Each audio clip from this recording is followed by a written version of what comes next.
Before we start, a quick note about what this channel is and what it isn't. This isn't a recap channel, and it's not a highlight reel. We're here for the parts of Panem that happen after the cameras turn away, the systems behind the games, the contracts hidden inside victory, the lives that keep unfolding long after the anthem ends. Each video on this channel is built to slow things down, to follow the logic the capital relies on, the details it hopes you won't connect, and the people who live with the consequences, year after year. If that's the kind of Hunger Games analysis you're looking for, you're in the right place. Subscribing just means you'll keep a seat here when we move on to the next story. Now, let's start where Panem always wants you to stop paying attention. President Snow is the man who can order a bombing, poison a rival, or send a child into the arena without blinking. But there's one time he pulled a trigger and never found a body. Out in the woods beyond District 12, long before the roses and the white suit, 18-year-old Coriolanus Snow fired a gun into the trees. He was aiming at a girl in a snakeskin dress, a girl who sang her way through the 10th Hunger Games, a girl the capital would try very hard to forget. Lucy Gray Baird, at face value, she's just another tribute from a forgotten district. But here's the real question. How does the most controlled, ruthless man in Panem's history end up haunted by a single shot in the forest and a girl he tried, and maybe failed, to kill? You think about the Snow we meet in the original trilogy, the one who smiles through blood, who tells Seneca Crane that a little hope is the key to keeping the games useful. There is no hesitation in that man, no visible regret.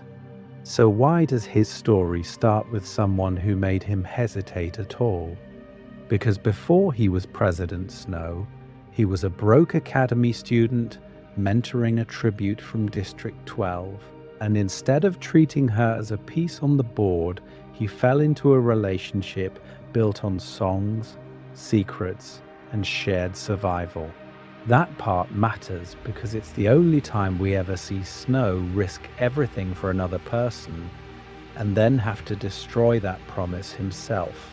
We're going to cover the politics later, but this is where we talk about the objects he leaves behind.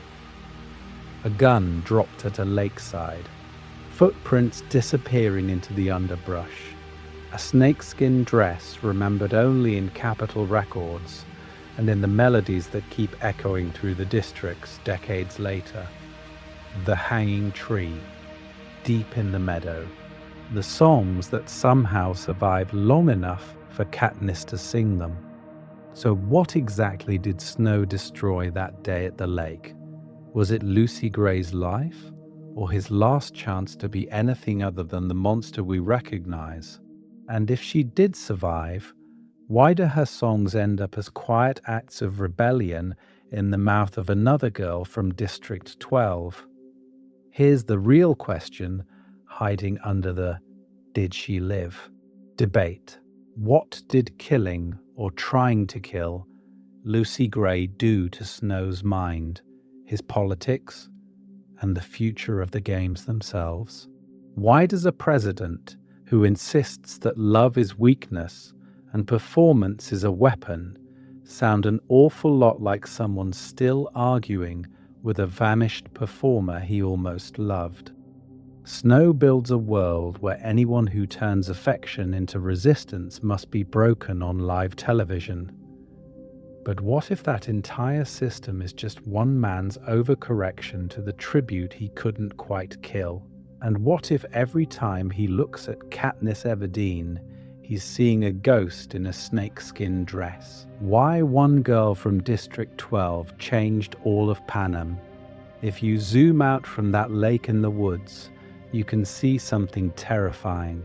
Before Lucy Gray, Coriolanus Snow is just an ambitious academy student, hungry, humiliated, obsessed with grades and status. Sure, but still someone who believes the games are a ladder he can climb. After Lucy Gray, he's the man who turns that ladder into a hanging tree. This is where we talk about the bigger picture. The relationship with Lucy Gray doesn't just break his heart, it rewires his entire theory of power. He cheats to help her win, he risks everything, and for a moment he thinks affection might be a way out. Then the woods answer with snakes, gunshots, and silence. At face value, he loses a girl. In reality, he gains a blueprint. Never again let love, music, or a district girl from 12 get that close to your control. And here's the real question. Why does that single failure echo all the way to Katniss Everdeen?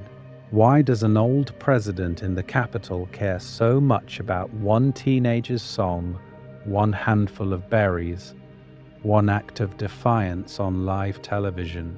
There is a lot to uncover here. Lucy Gray is the prototype. She's the first proof that performance can flip the games.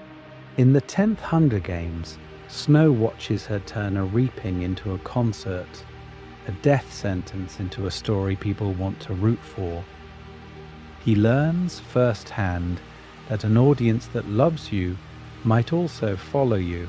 That part matters because later, when Katniss lifts those berries, he's not seeing a random stunt.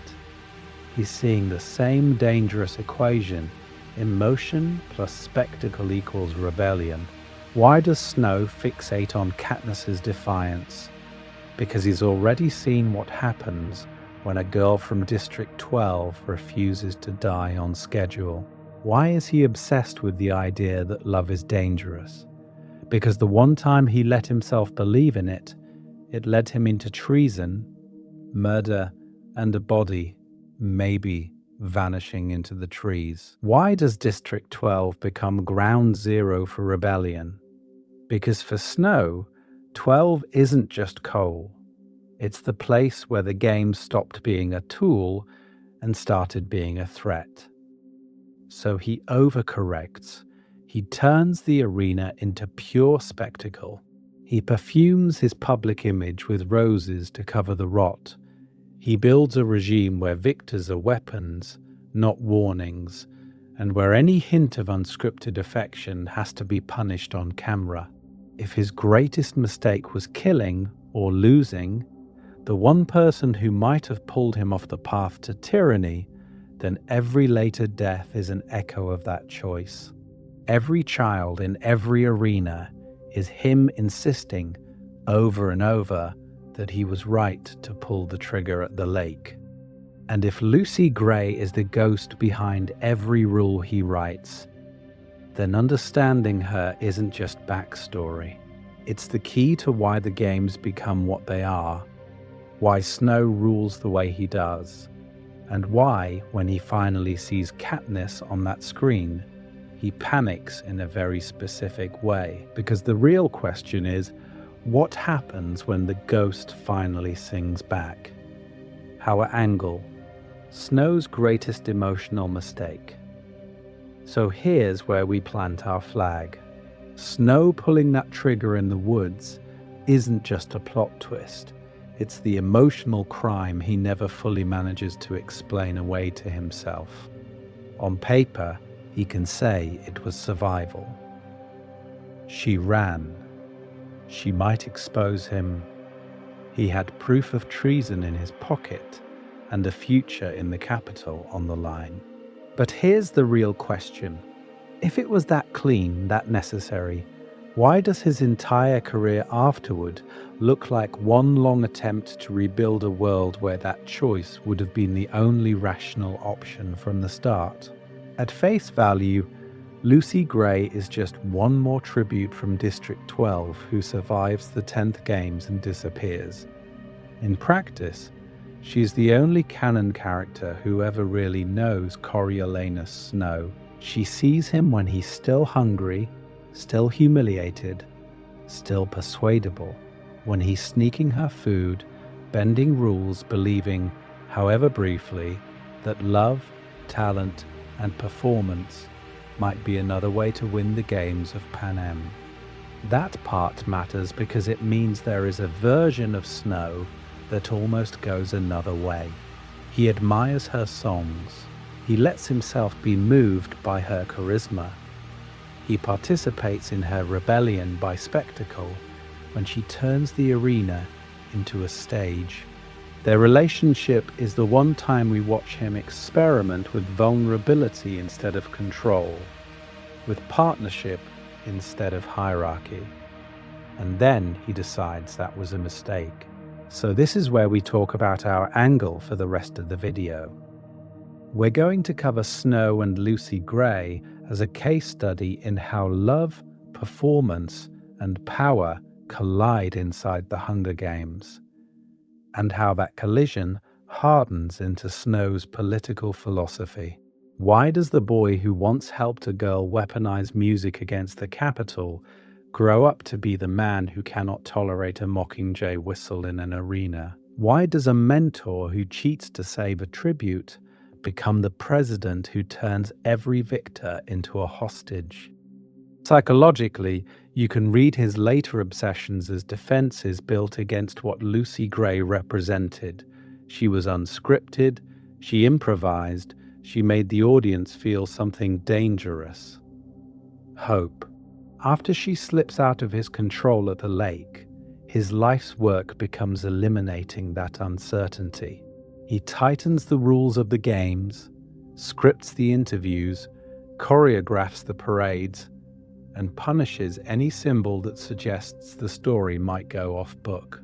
And when a second girl from District 12 appears, another singer, another performer who breaks his arena with an unscripted act of mercy, he reacts with disproportionate fury, because on some level he's seen this movie before. There is a lot to uncover here, from Snow's internal monologue in The Ballad of Songbirds and Snakes, to the way the original trilogy echoes Lucy Gray in Katniss, to movie adaptation choices that quietly sharpen those parallels. So the next question we have to ask is, what exactly did Lucy Gray show Snow in that first games, and how did he spend the rest of his life trying to erase it? What we're unpacking today, and the wild what if, at the end. Because to answer what Lucy Gray showed Snow, we have to go back to the beginning, before the roses, before the title, when he's just an 18-year-old academy student staring down the 10th Hunger Games and an empty pantry. First, we're going to cover his early life and how Lucy Gray crashes into it. You have a capital boy who's technically elite, but secretly starving, paired with a girl from District 12 who survives through performance, charm, and a guitar instead of a sword. At face value, he's the mentor and she's the tribute. But here's the real question. When he bends the rules to send her food, to rig the odds, who's actually saving whom? This is where we talk about the slow shift from strategy to attachment. We'll walk through the games step by step.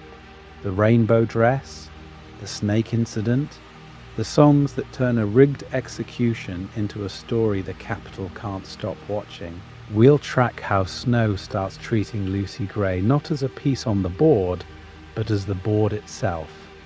The reason to cheat, to kill, to abandon everything he's been told about honor. That part matters because it sets up the moment at the lake when all that devotion flips into a gunshot. Then we move into the middle section, the psychological echoes. After the arena and the peacekeeper exile, why does the boy who once risked everything for one girl from District 12 spend the rest of his life trying to break another?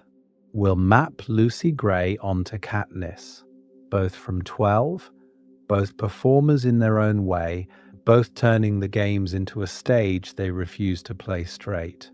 We'll ask why Snow fixates on Katniss's singing, her mockingjay symbol, her refusal to be owned by the capital, and how every choice he makes, quarter quell, public threats, roses and blood, reads as a man trying to rewrite an old story he already lost.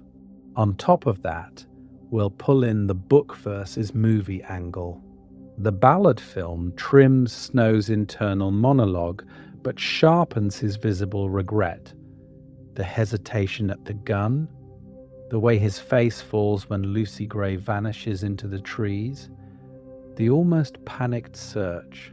So why soften some of his cruelty while amplifying that emotional fracture? We'll break down how adaptation choices either highlight the tragedy of losing Lucy Gray or double down on the inevitability of President Snow. And near the end, we're going full speculative.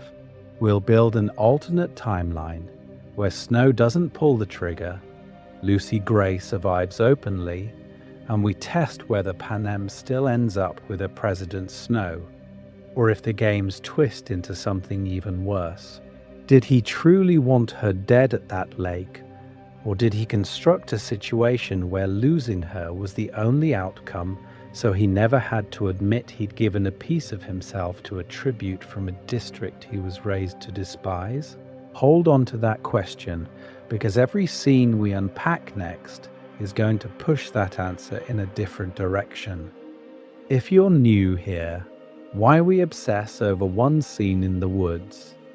And if that question is already living rent-free in your brain, you're probably not new here. But if you are new, this is where we talk about why 1/2 second in the woods, one gun, one vanished girl from District 12 can rewire your entire understanding of the games and the man who runs them. On this channel, we don't just recap plot. We treat Panem like a real political system with real consequences, and then we pull at every loose thread until something ugly falls out. Our niche is very specific, deep dives into all things Hunger Games. We're going to cover lore, the Capitol's power structure, the psychology of every victor who survives the arena, and the strange little production choices that tell you more truth than any speech on Caesar Flickerman's stage. At face value, it's YA dystopia. But here's the real question. Why does a story aimed at teenagers understand propaganda, trauma, and authoritarian control better than half the political thrillers out there? This community exists for the people who saw Snow's roses and immediately asked, "What are those hiding?" For the readers who notice the way District 12's children stare up at Victor's village, or the way Katniss flinches when the anthem plays, and then start building an entire theory about the relationship between spectacle and state violence. There is a lot to uncover here, and we're very comfortable turning one ambiguous line from Snow into a 20-minute breakdown. So when we hit that scene at the lake, Lucy Gray somewhere in the trees, Snow with a gun, no body, no resolution, that part matters because it's exactly the kind of narrative gap this fandom refuses to leave blank. Did she die? Did she escape? Did the Capitol quietly decide the story for him later?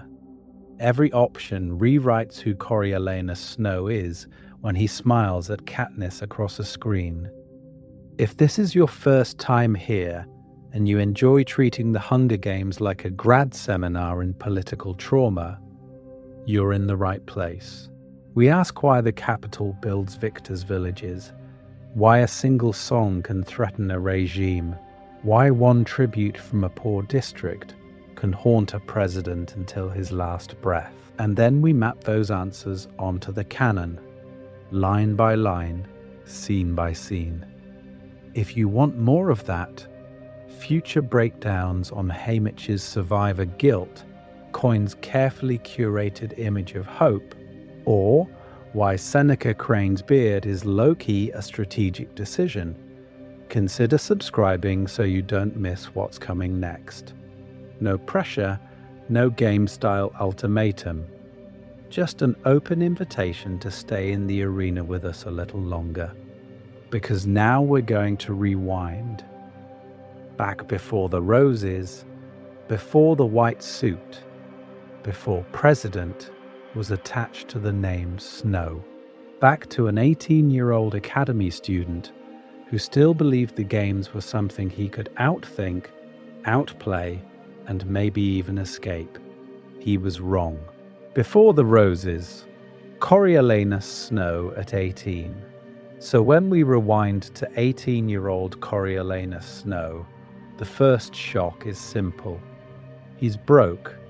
Not district broke, obviously, but for the capital, he's hanging on by his fingernails. At face value, he's the golden boy of the academy, top of his class, perfect uniform, perfect manners. But the camera pulls back and you see the truth. A decaying penthouse, stripped for parts, shared with Tigris, and a grandmother who still talks about the war like it ended yesterday. The Snow apartment is its own kind of arena. No heat, questionable food, a cabbage soup situation that would make District 12 feel right at home. Every visit from a classmate is a potential disaster, because one wrong glimpse at the empty cupboards and the illusion of the Great Snow name collapses. That part matters because his first real opponent isn't a tribute, it's poverty. So why does he cling so hard to appearances? Why does he polish his shoes instead of admitting he can't afford new ones? Why does he measure his portions while pretending he's just not hungry? Here's the real question. If your entire identity is built on a surname, what happens when the money that surname promised is gone? For Coriolanus, the answer is terror, a bone-deep fear of slipping down the social ladder and never climbing back. That fear hardens into obsession. He studies the capital elite the way later tributes study the games. Every gesture, every laugh, every rule of power. His relationship to status is almost religious. If he can perform it well enough, maybe reality will fall in line. And then the games are barely functioning. The arena is a bombed-out sports stadium. Tributes are starved in a zoo cage. Ratings are low. Even the capital kids are bored. So why keep them? Why is the capital forcing this next generation to fix a broken spectacle? This is where we talk about Dr. Gall. Gall doesn't just want the games to work. She wants them to evolve. The academy students are drafted as mentors, not because anyone cares about the tributes, but because it turns the games into homework, into a career pipeline. Win your games, win your future. For Snow, that future is a scholarship. No scholarship, no university. No university, no path back to power. So, when he's assigned District 12's female tribute, Lucy Gray Baird, he doesn't see a girl first. He sees a lifeline. We're going to cover the relationship itself in the next section, but you need to understand the emotional vacuum she walks into. At 18, Coriolanus has no real peer-level attachments. Tigris is more parent than cousin. His grandmother is living in the past. His classmates are rivals or stepping stones. Affection is scarce. Trust is a luxury. So when Lucy Gray arrives, colorful, unpredictable, singing in the snake pit of the capital, she doesn't just meet a future president.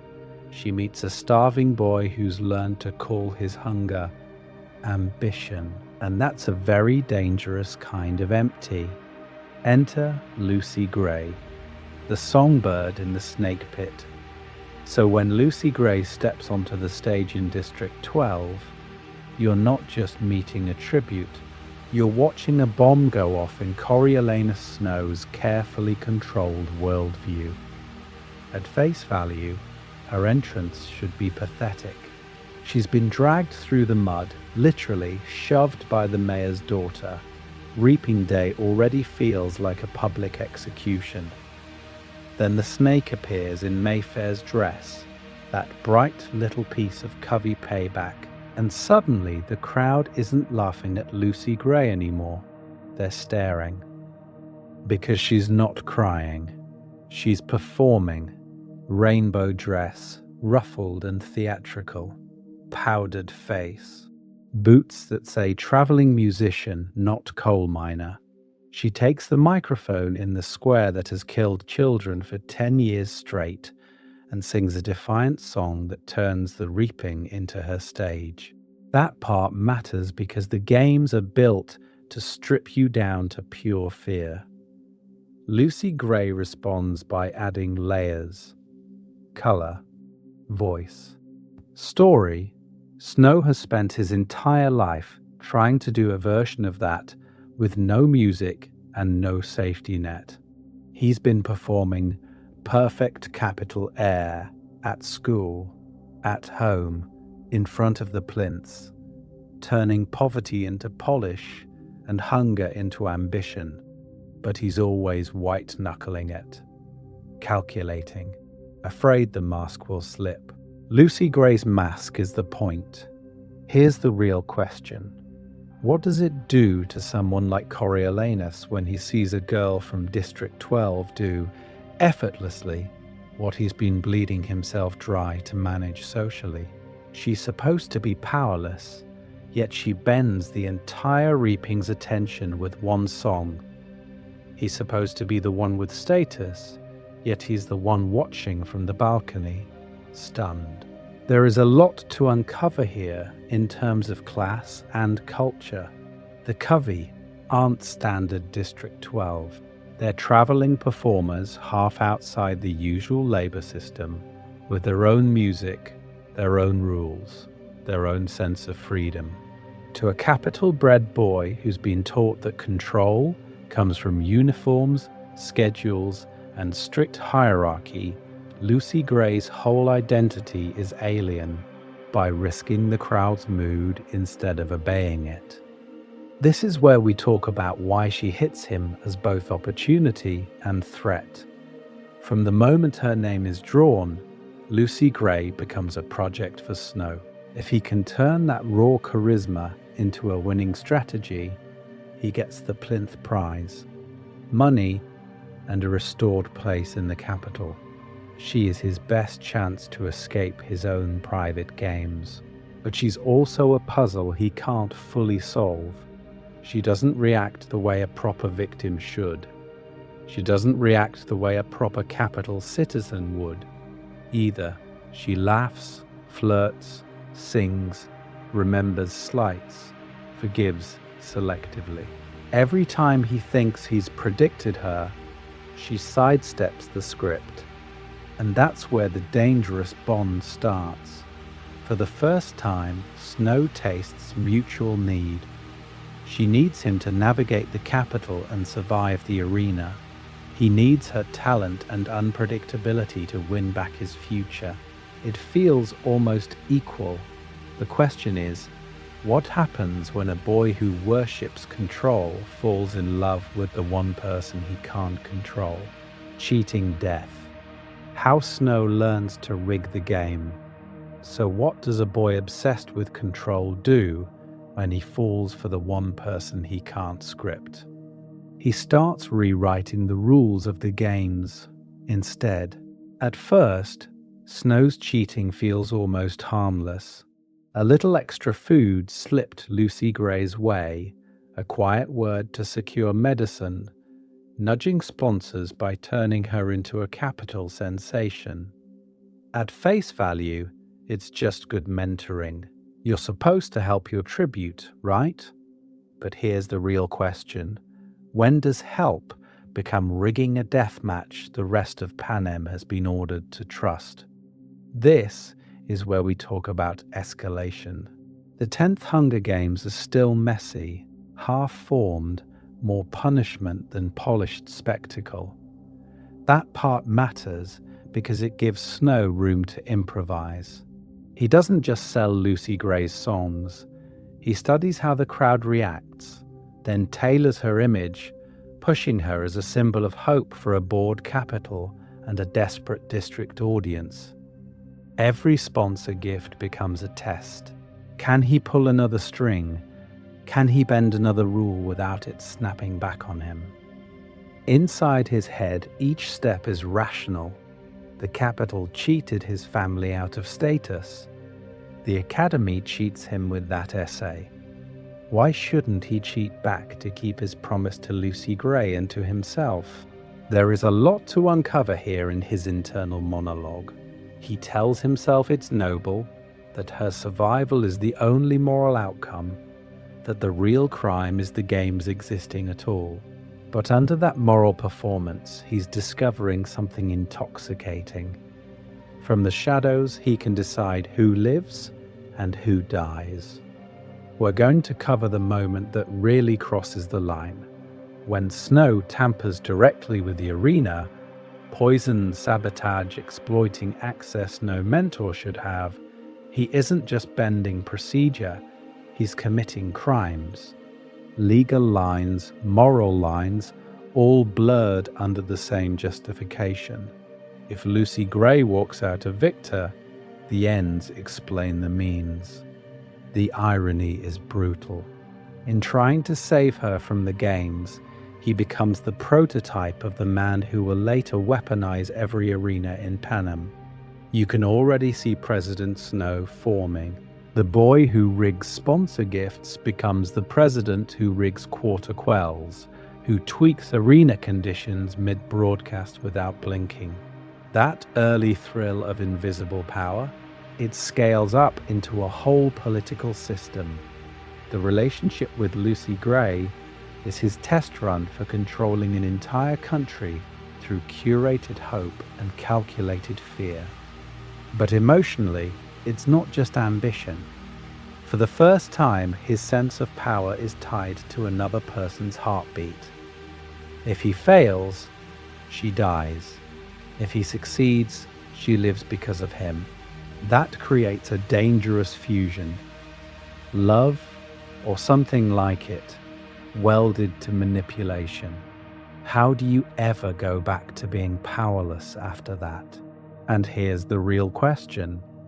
Once your love depends on cheating death, what happens when that same skill set tells you the person you saved has become a threat? Because the tricks that crown Lucy Gray a victor in the arena are the exact ones he'll later use when he walks her into the woods, gun in hand. So when does protection flip into betrayal? And does Snow even notice the moment it happens? From mentor to lover, Snow's first and last real romance. So when does protection flip into betrayal? And does Snow even notice the moment it happens? You could argue it actually starts in District 12, in a coal-stained limbo, where he's technically a peacekeeper but emotionally a runaway. On paper, he's been punished for cheating in the games. At face value, this should end their story. Mentor saves tribute, capital exiles mentor. Roll credits. But there is a lot to uncover here, because District 12 turns their alliance into something far messier. Out in the seam, their relationship breathes. No cameras, no plinth prize, just shared secrets in the meadow, stolen kisses behind the hob, and those long walks to the lake where they spin this fantasy of a future on the run. You watch Snow do something we never see him do again. He lets himself imagine a life that isn't about climbing. A small house. A border town. No games. That part matters because it's the only time he attaches hope to a person instead of a system. Here's the real question. Is this love, or is it just another survival pact that feels softer because there's music? This is where we talk about performance versus sincerity. Lucy Gray sings to crowds at the Hob, pulls him into dances, turns every gathering into a stage. Snow can't always tell who she's performing for. The covey, the peacekeepers, him, when she writes him into her songs. Is that affection or strategy? And you get why he's confused. The girl he met in the arena used charm as a weapon. She turned spectators into sponsors, cruelty into applause. Now those same tools are aimed at him. When she smiles, is it Lucy Gray the lover, or Lucy Gray the victor who knows every relationship in Panem is a transaction on some level? That uncertainty curdles into jealousy. Enter Billy Taup and the rest of the covey. Suddenly, Snow isn't the one who discovered her. He's just the latest in a long songbook of names and almost romances. Their history together, their in-jokes, the way the covey closes ranks around her. He reads all of it as a threat. To his safety, sure. But more importantly, to his fantasy of being chosen. Pattern interrupt. Coriolanus Snow, future master of Panem, is terrified by open mic night drama. Watch how fast he spirals. A joke about Billy becomes a suspicion. A missed meeting becomes proof she's slipping away.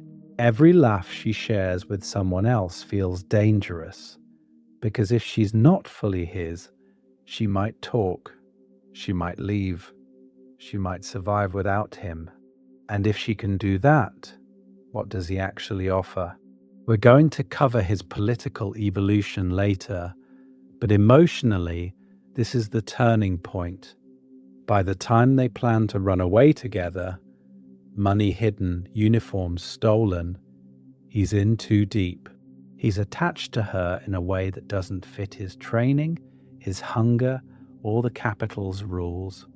She has power over his mood, his choices, even his crimes. That terrifies him more than the threat of the gallows. Because once Snow realizes someone else can decide whether he lives, loves, or gets exposed, there's only one rational move his future self will ever trust again. Remove the variable. And in the next section, we'll follow him into the woods and watch exactly how he tries to do that. The lake plan. Freedom, or a trap Snow built for himself. So when they step into the woods, you can tell this isn't just a walk. It's an exit strategy. Snow has already crossed a line that District 12 doesn't forgive. He's helped Lucy Gray cheat in the games, tampered with the arena, and now he's killed Mayfair, the mayor's daughter, in a panic.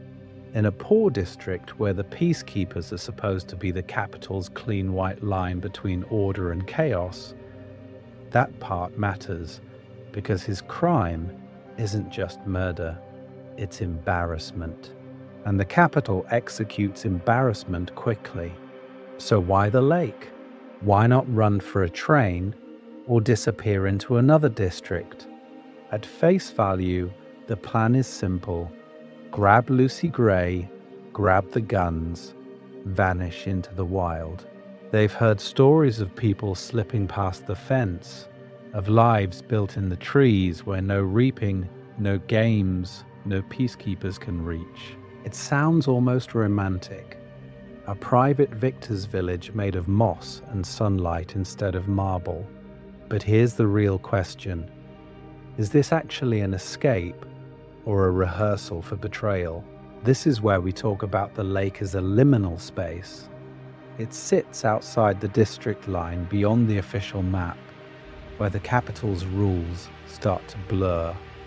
In the original trilogy, that same stretch of woods becomes Katniss and Gale's fantasy of running away, the place where they ask if there's any world beyond Panem's grid. Snow is walking through the prototype of that dream. He's tasting the same promise of freedom he'll later weaponize against other people's children. On the way there, his mindset keeps glitching. One moment he's tender, noticing Lucy Gray's tired feet, the way her songs settle his nerves. The next, he's counting bullets, calculating how far they are from the nearest patrol, replaying every loose thread that could expose him. The compact, the Jabberjay, Sejanus's secrets. We're going to cover his later obsession with control, but you can already see the early code running. Love is warm, survival is cold. He keeps switching temperatures. So what's the real reason he goes through with this plan? Is he honestly picturing years on the run with a girl from District 12 eating Catanus roots by the shore?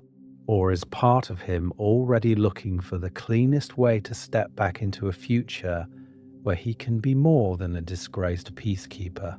There is a lot to uncover here, because every time he imagines life with Lucy Gray, he also imagines the Academy, the Plinth Prize, the Capitol calling him home.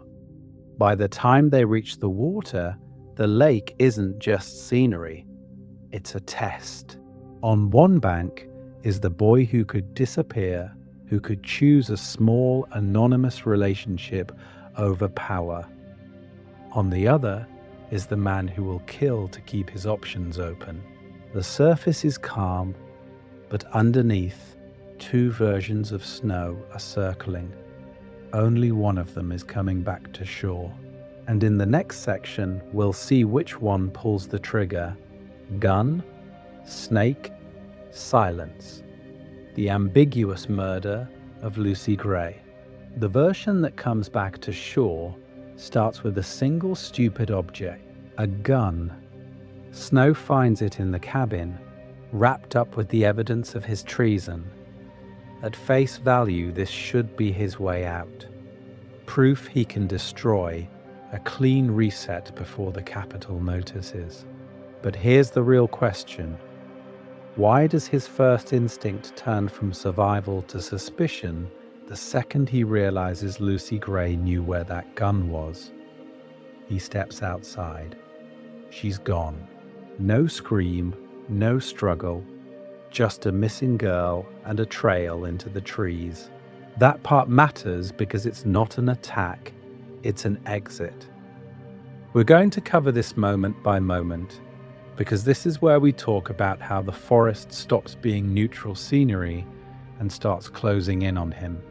Snow follows the footprints, already rewriting the story in his head. Did she run because she found the gun? Because she plans to expose him? Or because she just watched the boy she loves casually decide he can live with 3 murders on his conscience? The book never answers, and that silence is brutal. You're stuck in his brain, where every snapped twig becomes a threat. Every choice Lucy ever made suddenly looks like a rehearsal for betrayal. Then the snake appears, not a capital mutation this time, just a real snake in the grass that nearly bites him. But symbolically, it's Lucy's world biting back. Remember, her whole persona is wrapped in snakes and showmanship. The reptile is both warning and reminder.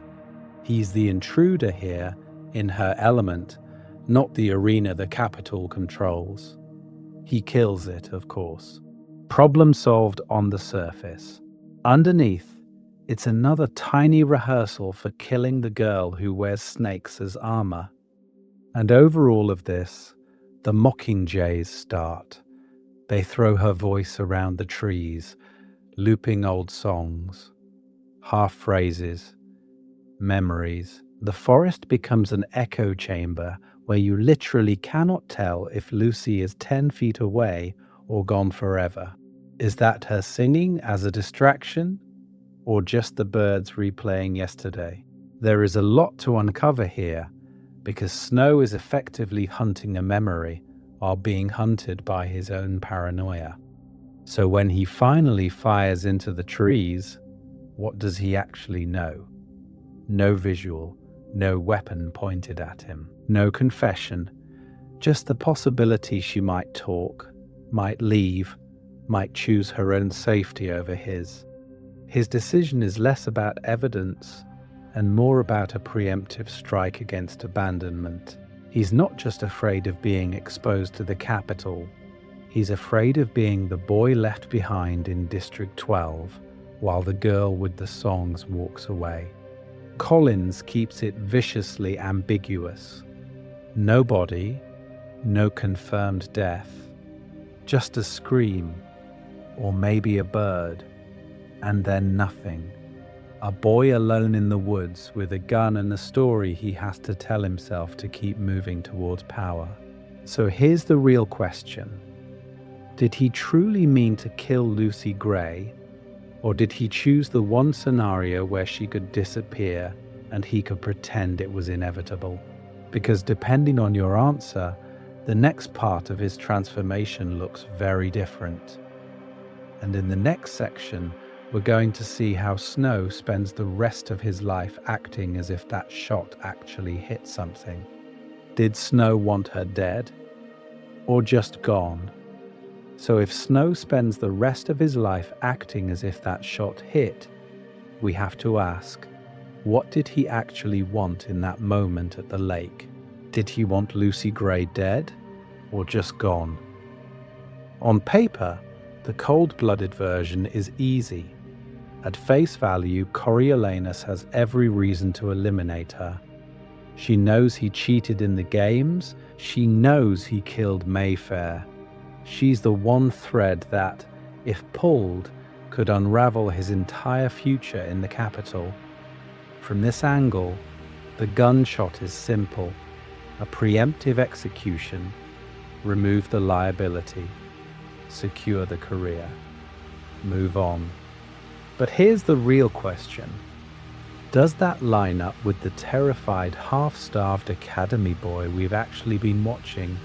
The one who keeps insisting he cares about her, then panics every time she acts outside his control?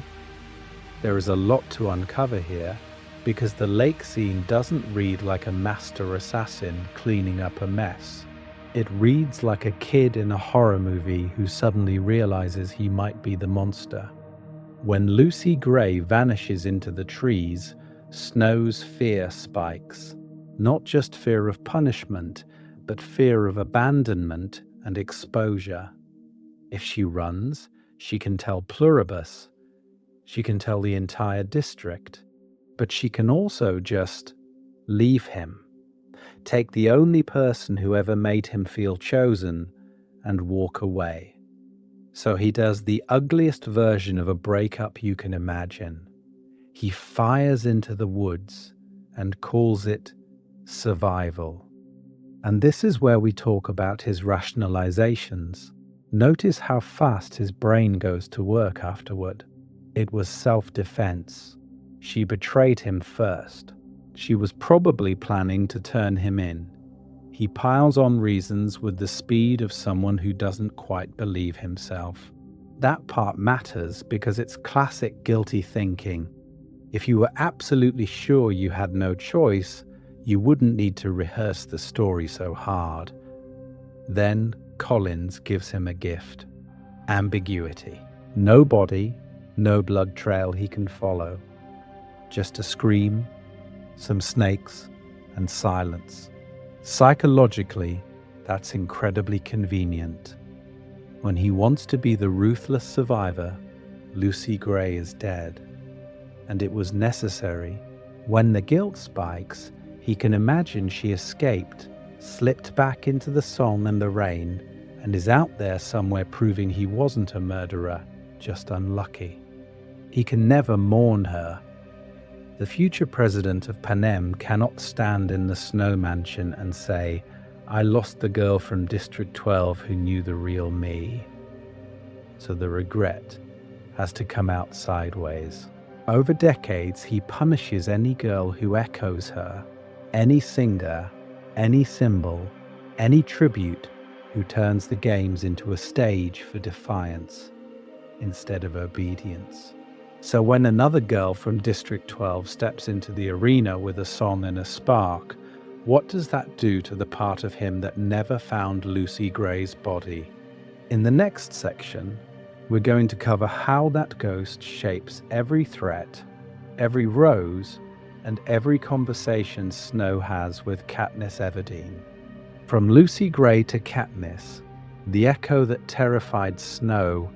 So when another girl from District 12 steps into the arena with a song and a spark, what does that do to the part of him that never found Lucy Gray's body? It doesn't just unsettle him. It rewinds the tape. At face value, the parallels almost feel lazy. Right.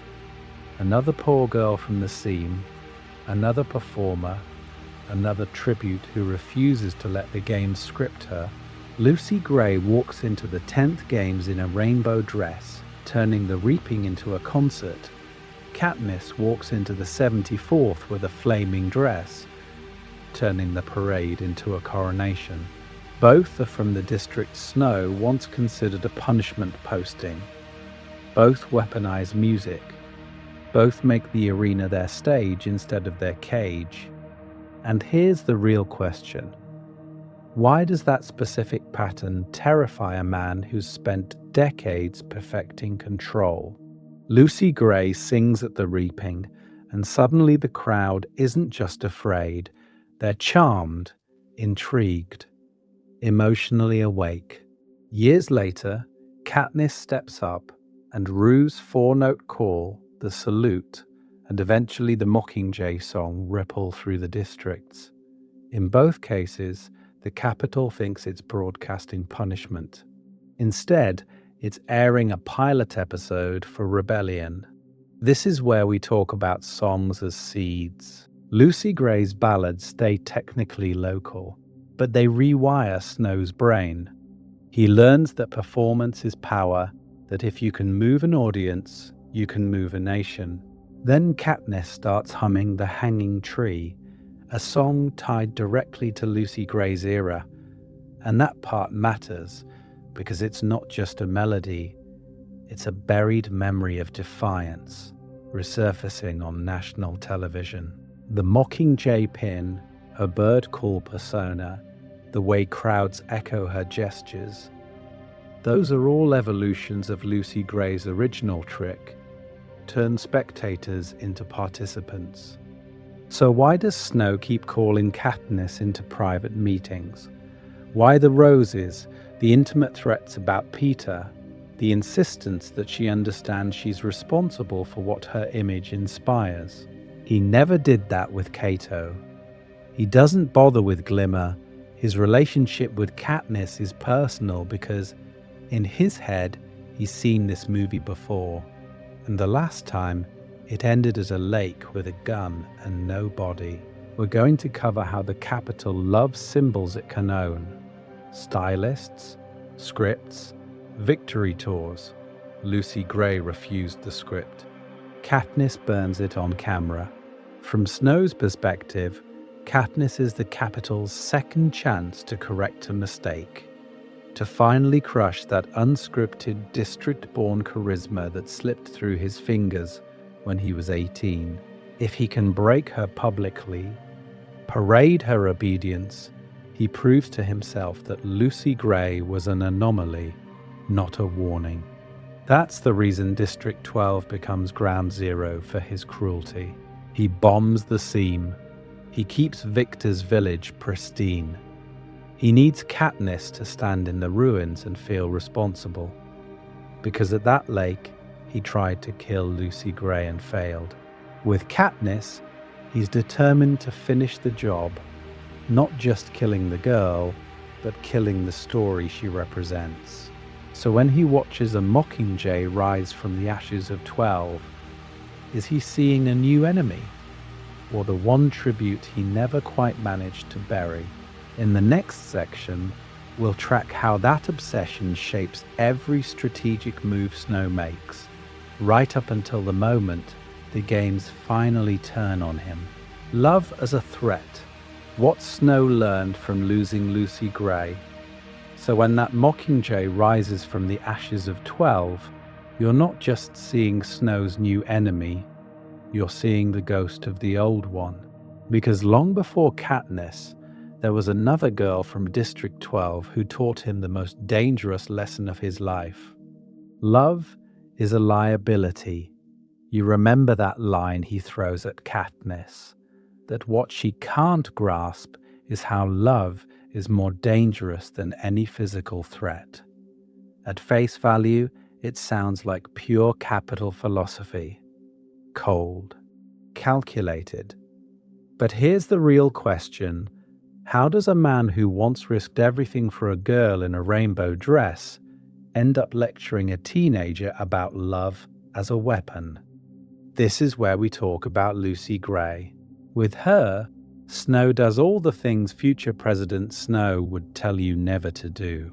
He cheats in the games, he rigs the odds, he risks expulsion, prison, even execution, just to keep her alive. Then, when he's shipped off as a peacekeeper, he doesn't cut ties and rebuild his career. He doubles down. He starts dreaming about running away, abandoning the capital, walking into the woods and never coming back. For Coriolanus Snow, that is treason on a purely psychological level. Why does that part matter? Because it proves he's capable of putting a person above the system, above his family name, above survival. Loving Lucy Gray doesn't just soften him, it exposes him. It shows him exactly where his pressure points are. One girl, one relationship, and suddenly the future president of Panem is hiding guns, plotting desertion, and wondering if power is worth it. Then the lake happens. No cameras, no audience, no official games. Just Snow, a gun, and a choice. Whether you believe Lucy Gray dies or disappears, what matters is what he walks away with, the certainty that the moment he loved more, he lost control. If he can be manipulated by a promise of running away together, then anyone can. Attachments become leverage. Feelings become a kind of currency the capital never printed, but absolutely can exploit. Fast forward, and you see that logic everywhere. Why pair Katniss with Peter and then keep him alive, only to torture and hijack him? Because their relationship is a weapon. Her love becomes a leash. Why threaten Gale with a whipping, or use Prim, or bomb District 12, but leave Victor's village standing? Because family, home, and romance all function as pressure points Snow can press whenever rebellion needs to be punished. We're going to cover this more when we get to Peter's hijacking, but the pattern is already clear. Snow designs later games to spotlight star-crossed lovers, to turn genuine emotion into televised content he can steer. He learned in the 10th games that a song can move a district, so in the 74th and 75th, he tries to make sure those songs only ever end in tragedy on his terms. Lucy Gray doesn't just break his heart, she edits his rulebook. Never be the one who loves more. Never let affection outrank ambition. And if love shows up in the arena again, turn it into a weapon before it turns on you. In the next section, we'll see how that rulebook shapes his most infamous project. Not just the games themselves, but the way he rewrites their story every time a tribute threatens to turn hope into rebellion. Songs that won't die, the Covey's music in Katniss's era. Snow's rulebook doesn't just live in laws and roses.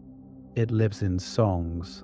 Because when we jump from the 10th games to Katniss's era, something strange happens. Lucy Gray's music is still there, humming under the floorboards of Panem. And here's the real question. If the capital erased almost everything about those early games, why do her songs keep slipping through? At face value, The Hanging Tree is just a creepy folk song Katniss remembers from her father. You hear it once and move on. But there is a lot to uncover here. In Ballad, we literally watch Lucy Gray build that song with the Covey, in those same woods outside District 12, where she and Snow will have their final showdown. Decades later, Katniss starts singing it on a Propos shoot, and suddenly the districts are chanting a murder ballad as a promise of rebellion. That part matters because it shows how music becomes a kind of cultural memory in Panem. The capital can control broadcasts, edit footage, rewrite Victor's interviews. What it can't quite catch is a melody passed from parent to child, from miner to merchant, sung low enough that peacekeepers don't bother to write it up. We're going to cover guns and arenas and strategy in other sections, but this is where we talk about the weapon that moves through time: oral tradition. The Covey are traveling musicians displaced by the war, carrying old songs and tweaking them to fit new audiences, new dangers. When you hear The Hanging Tree in Katniss's mouth, or Deep in the Meadow as a lullaby for Rue and Prim, you're not just hearing pretty lyrics, you're hearing a relationship to power that refuses to die. Love and defiance smuggled in on a tune. So imagine Snow, decades older, watching a broadcast of Katniss in that Mockingjay costume, opening her mouth and hearing a song he last heard on a rainy day with a girl in a rainbow dress. For the rest of Panem, it's a new anthem. For him, it's a ghost from District 12's woods, calling him back to the moment he pulled a gun and lost control of his own story. No wonder he fixates on silencing her. The lyrics are rebellious, sure, but for him, they're evidence that he didn't bury Lucy Gray as completely as he thought. Suddenly, his urgency around Katniss makes more sense.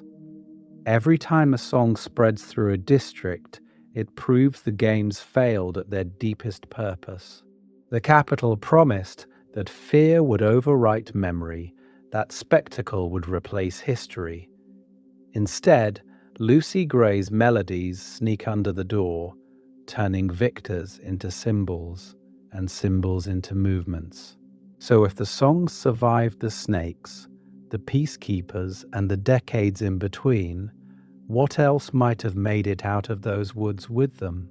Her story, her descendants, or Lucy Gray herself?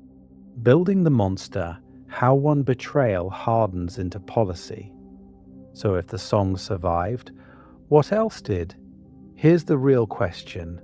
The melody makes it out of the woods, but what about the boy who pulled the trigger? How do you walk back into the capital, into marble halls and academy corridors, when your last memory of the girl you loved is losing her in a storm of gunshots and birdsong? The answer is, you don't. Not as Coriolanus, anyway. Back then, he returns from District 12, technically a success story. He survived the peacekeeper post, avoided a treason charge, and carries Gaule's quiet approval for how efficiently he handled the Sejanus Plinth problem. On paper, he's the model capital citizen, but that part matters because the paperwork leaves out the lake. It leaves out the moment he realized one unscripted girl could detour his entire future. We're going to cover the timeline quickly because the emotional pattern is more important than the dates. First, he's back in the capital, finishing his education, folding himself even tighter into Dr. Gaule's world. Then he's a junior strategist, helping formalize what the games will become: annual, televised, ritualized. Eventually, he's a power broker, then president. It sounds neat, inevitable, almost boring. It wasn't. It was a coping mechanism. This is where we talk about the emotional logic of that lake. Out there, the rules were simple. Kill or be killed. Control or be abandoned. He offers Lucy Gray safety. She offers him escape. Neither promise holds. So he rewrites the rule book. If trusting one person almost destroyed him, then no one can ever be allowed that much unpredictability again. The personal panic hardens into political doctrine. You see it in his obsession with preemptive control. Threats aren't managed, they're crushed early. Potential victors who inspire too much hope, neutralized or turned into capital assets. Districts that show the faintest spark of unity, divided by tesserae, by class, by carefully engineered resentments. Why wait for another Lucy Gray to run when you can build a world where running isn't even an option? At face value, his regime is about order, tradition, roses and white uniforms. But here's the real question. Why is he so afraid of anything unscripted? The reason goes straight back to the 10th Games and that girl from 12 who weaponized performance. Lucy Gray wins by playing to the cameras, bending public sentiment, turning chaos into a show. Then she does it again in the woods, using the environment, the weather, the birds. So Snow builds a system where only one story is allowed. Televised interviews instead of real conversations. Carefully edited games instead of raw violence. The relationship between citizen and screen becomes a one-way mirror. You see what he wants. He sees everything. President Snow isn't just an older Coriolanus. He's armor, a persona built to make sure the boy at the lake never has to exist again, never has to feel powerless, exposed, or outperformed by a song. Which raises a disturbing possibility. If the monster is a coping strategy, what happens the moment that strategy stops working? Snow versus symbols. Why he hates mockingjays and girls who sing. So when does that armor crack?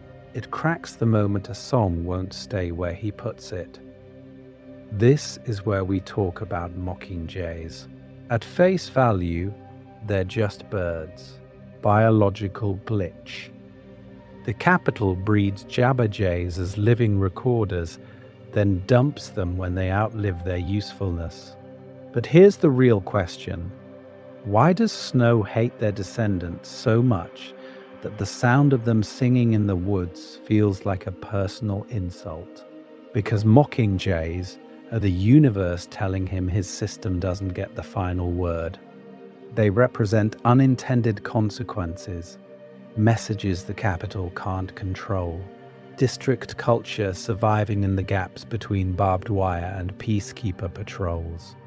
Jabberjays were supposed to be a one-way surveillance tool. Instead, they mate with mockingbirds and create a species that throws sound back on its own terms. The capital tries to listen in on the districts. The woods end up listening to the capital. Lucy Gray does the same thing with performance. The arena, the cameras, the interviews, those are capital inventions meant to script a neat story about savage districts and benevolent rulers. But Lucy Gray hijacks the signal.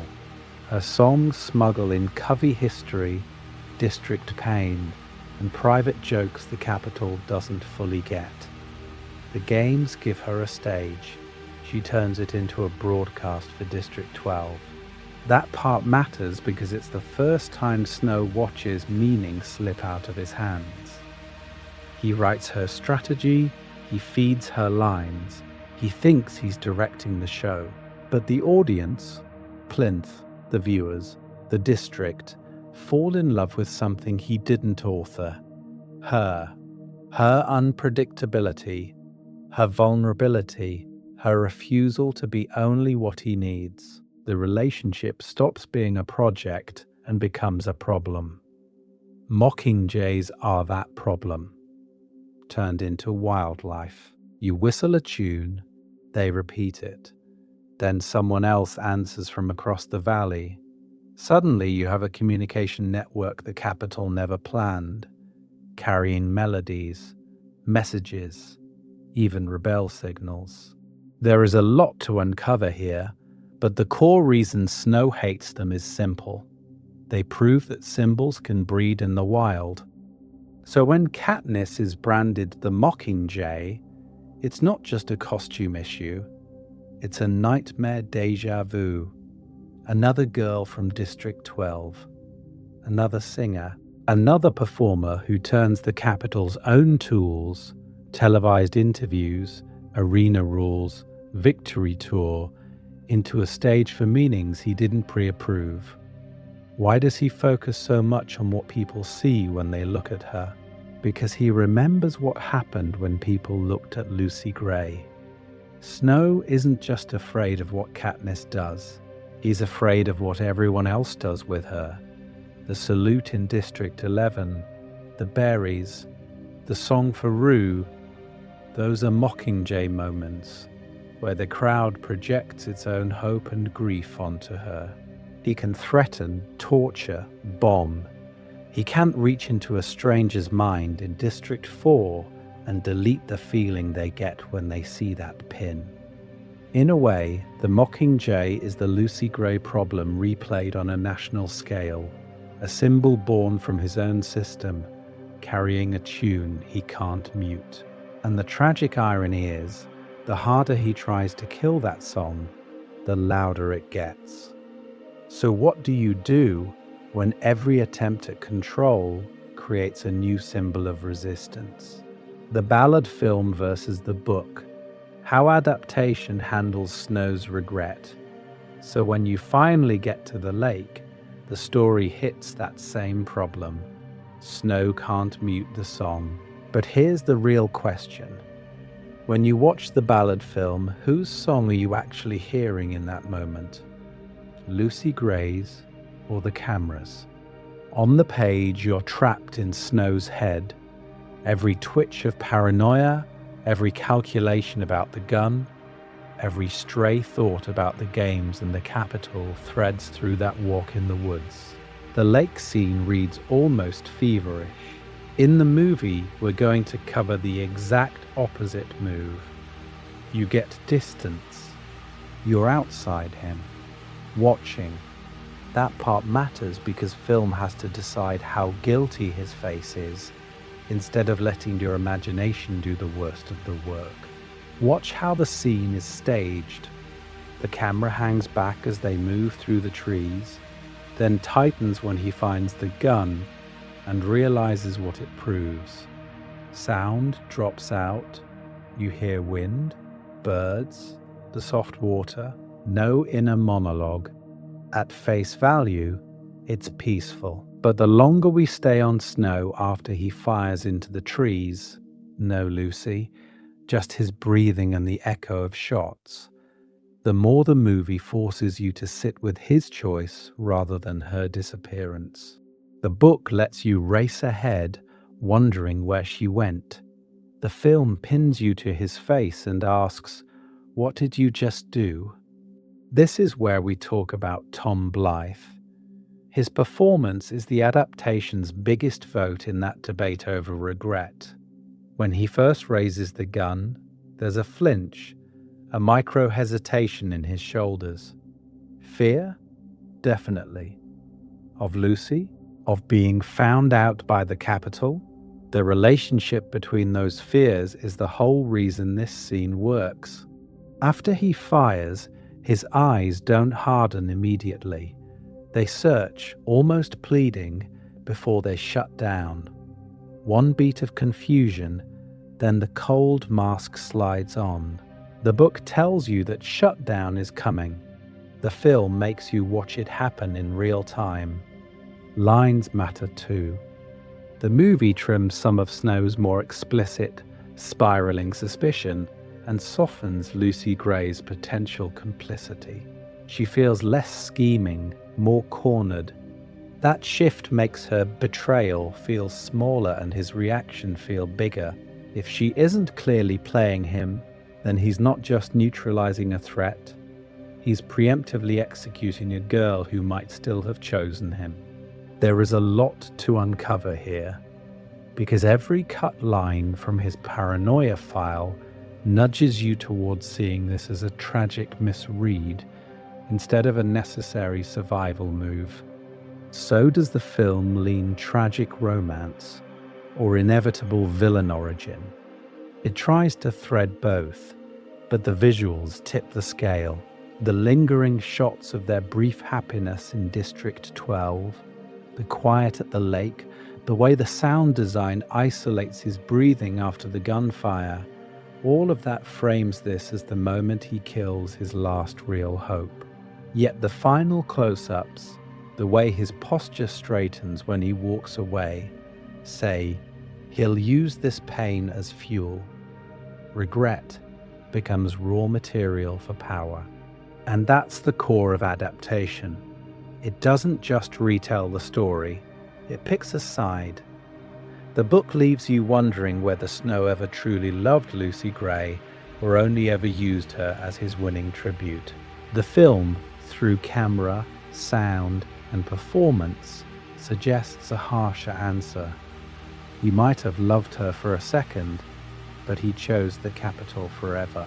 So what happens when that choice becomes his blueprint for every relationship that comes after, including Katniss?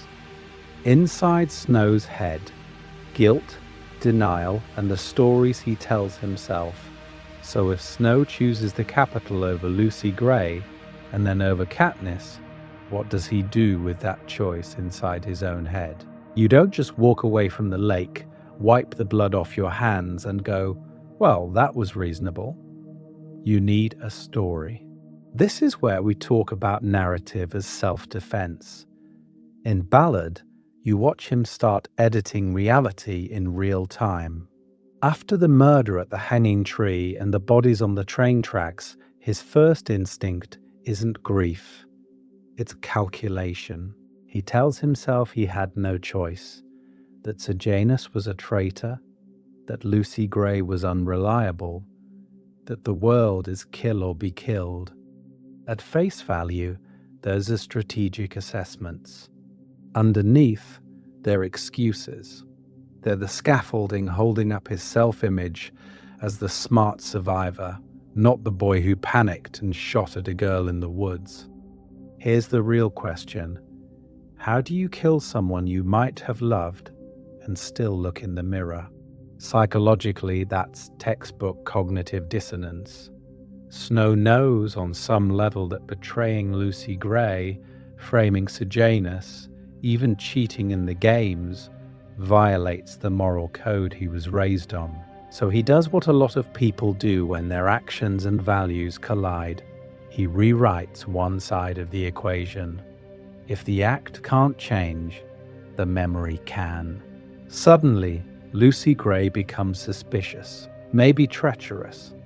The lake becomes a battlefield, not an execution site. His fear turns into necessary preemption. There is a lot to uncover here, because that part matters because it doesn't stay private. Once Snow learns he can soothe his guilt with a better story, he scales that up to an entire country. Remember how obsessed he becomes with the game's commentary, with how the capital broadcasts every moment? That's not just politics, that's projection. He learned with Lucy Gray that if you control the frame, you control the verdict. So of course he leans into propaganda, carefully edited interviews, and those public trials where the outcome is decided before the charges are read. We're going to cover his relationship to Katniss later, but notice the echo. A girl from District 12 associated with music and performance becomes the center of a narrative crisis again. Only this time, Snow has decades of practice insisting the capital is morally superior. Why is he so rigid about that? Because if Panem is order and the districts are chaos, then the boy at the lake didn't panic and kill out of fear. He imposed order. He defended civilization. He protected the promise of the games as a system. So what happens when Katniss walks into his arena and refuses his script?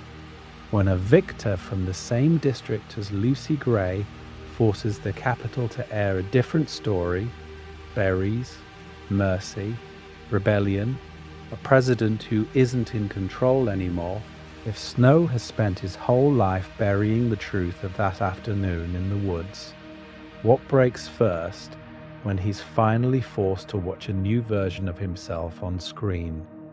The district's fear of him, or his own?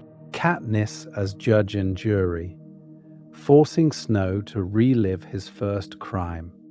So what happens when the Capitol's monster finally meets someone who refuses to read his script? Not in the arena, but in a quiet office over white roses and veiled threats. This is where we talk about Katniss as Snow's accidental judge and jury. From their first real conversation on the roof in Catching Fire, Katniss keeps doing something Snow cannot stand. She won't accept his framing of the games. He tells her she's caused unrest in the districts. She points out he's the one bombing crowds and sending peacekeepers. At face value, it's a scared victor mouthing off to the president. But here's the real question. Why does he need her to agree that this is all her fault? Because that's the story he's been telling himself since Lucy Gray. Back then, he decided the problem wasn't the Capitol, or the games, or his own choices at the lake. The problem was hope. The problem was trusting someone. The problem was believing in a different relationship to power. So now, when Katniss insists the berries were an act of survival, not rebellion, Snow keeps pushing. No, it was defiance. It was dangerous. It forced his hand. He needs her to validate that narrative, so he doesn't have to look at the older one, the moment he chose a gun over a girl in the woods. There is a lot to uncover here. Watch how often he explains himself to her. He doesn't just threaten, he justifies, "I only punish those who defy the Capitol." A little hope is effective. He's performing rationality. He wants Katniss to see him as inevitable, the logical endpoint of human nature, not a boy who panicked and pulled a trigger. That part matters because it mirrors his need for Lucy Gray to understand why he hid the compact, why he betrayed Sejanus, why power had to come first. And Katniss's worst trait, from his perspective, is that she sees through it.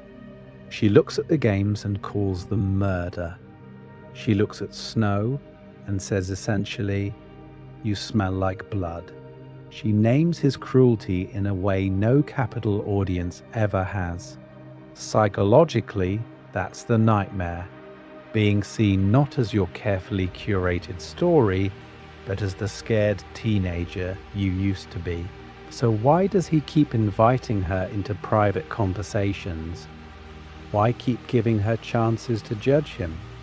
Because he's desperate to win the argument he lost at the lake. That's the pattern interrupt in Catching Fire and Mockingjay. The more Katniss refuses the role he writes, grateful victor, tragic lover, obedient symbol, the more he unravels. The Quarter Quell, the bombing of District 12, the hijacking of Peter, each escalation is Snow trying to prove a thesis, that hope must be crushed, not trusted. If he can break Katniss, then Lucy Gray was a necessary sacrifice. If he can't, then the real question becomes terrifying. What if he spent his entire life killing the wrong thing? And that's exactly where we're going next. What it means when Snow finally loses control of his own story. Hope, fear, and one girl in the woods. So when Snow sits across from Seneca Crane decades later and says, "Hope, it is the only thing stronger than fear," he isn't speaking as a detached political theorist. He's remembering one girl in the woods. At face value, that scene in the first movie is simple. The capital needs the games to terrify the districts, but not paralyze them. So Snow explains that you give people a victor, a story, a promise that maybe, if the odds are ever in their favor, they can survive. But here's the real question. Where did he learn that hope, in small doses, is more dangerous than pure fear? This is where we talk about Lucy Gray as his first true encounter with uncontrolled hope. Before her, his world is narrow. Survive the academy, restore the Snow name, climb back into capital luxury. Then this girl from District 12 sings in the reaping square, and suddenly he's imagining something else. A future where he's not just a capital heir, but a partner in a two-person rebellion of songs, schemes, and stolen moments. There is a lot to uncover here, because Lucy doesn't just make him feel, she makes him improvise. He cheats for her in the 10th games. He risks punishment. He goes to District 12 as a peacekeeper and starts to believe he can live outside the system he spent his whole life trying to re-enter. That part matters because it's the only time we see Snow genuinely consider walking away. And then the lake happens. Out in those woods, away from the cameras, he has to choose between that wild, uncontained hope and the cold safety of capital power. One gun. One girl. One moment where he realizes if Lucy Gray lives, she knows too much, and he can never fully go back. If she dies, the door to that other life slams shut, but his path to the presidency clears. He pulls the trigger, or at least he tries. Her fate is ambiguous, but his decision isn't. At that lake, Snow chooses fear over hope for himself. He decides that trusting someone else's freedom is more terrifying than any punishment the capital can hand out. And from then on, he spends decades making sure the rest of Panem is forced into the same decision. We're going to cover how the games become his way of externalizing that lesson.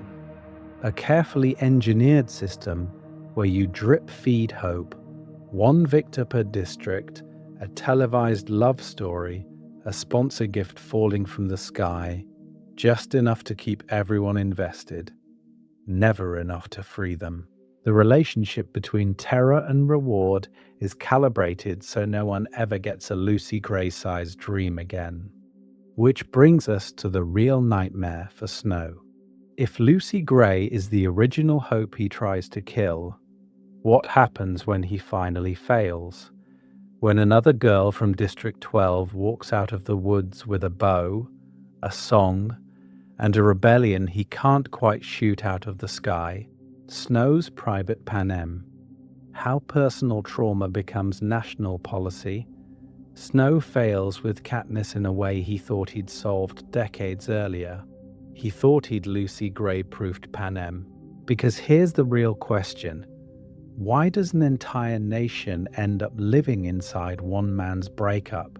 To answer that, we have to map the capital's institutions back onto an 18-year-old in a snakeskin arena, watching a girl with a guitar rewrite the games with nothing but a song. Start with surveillance.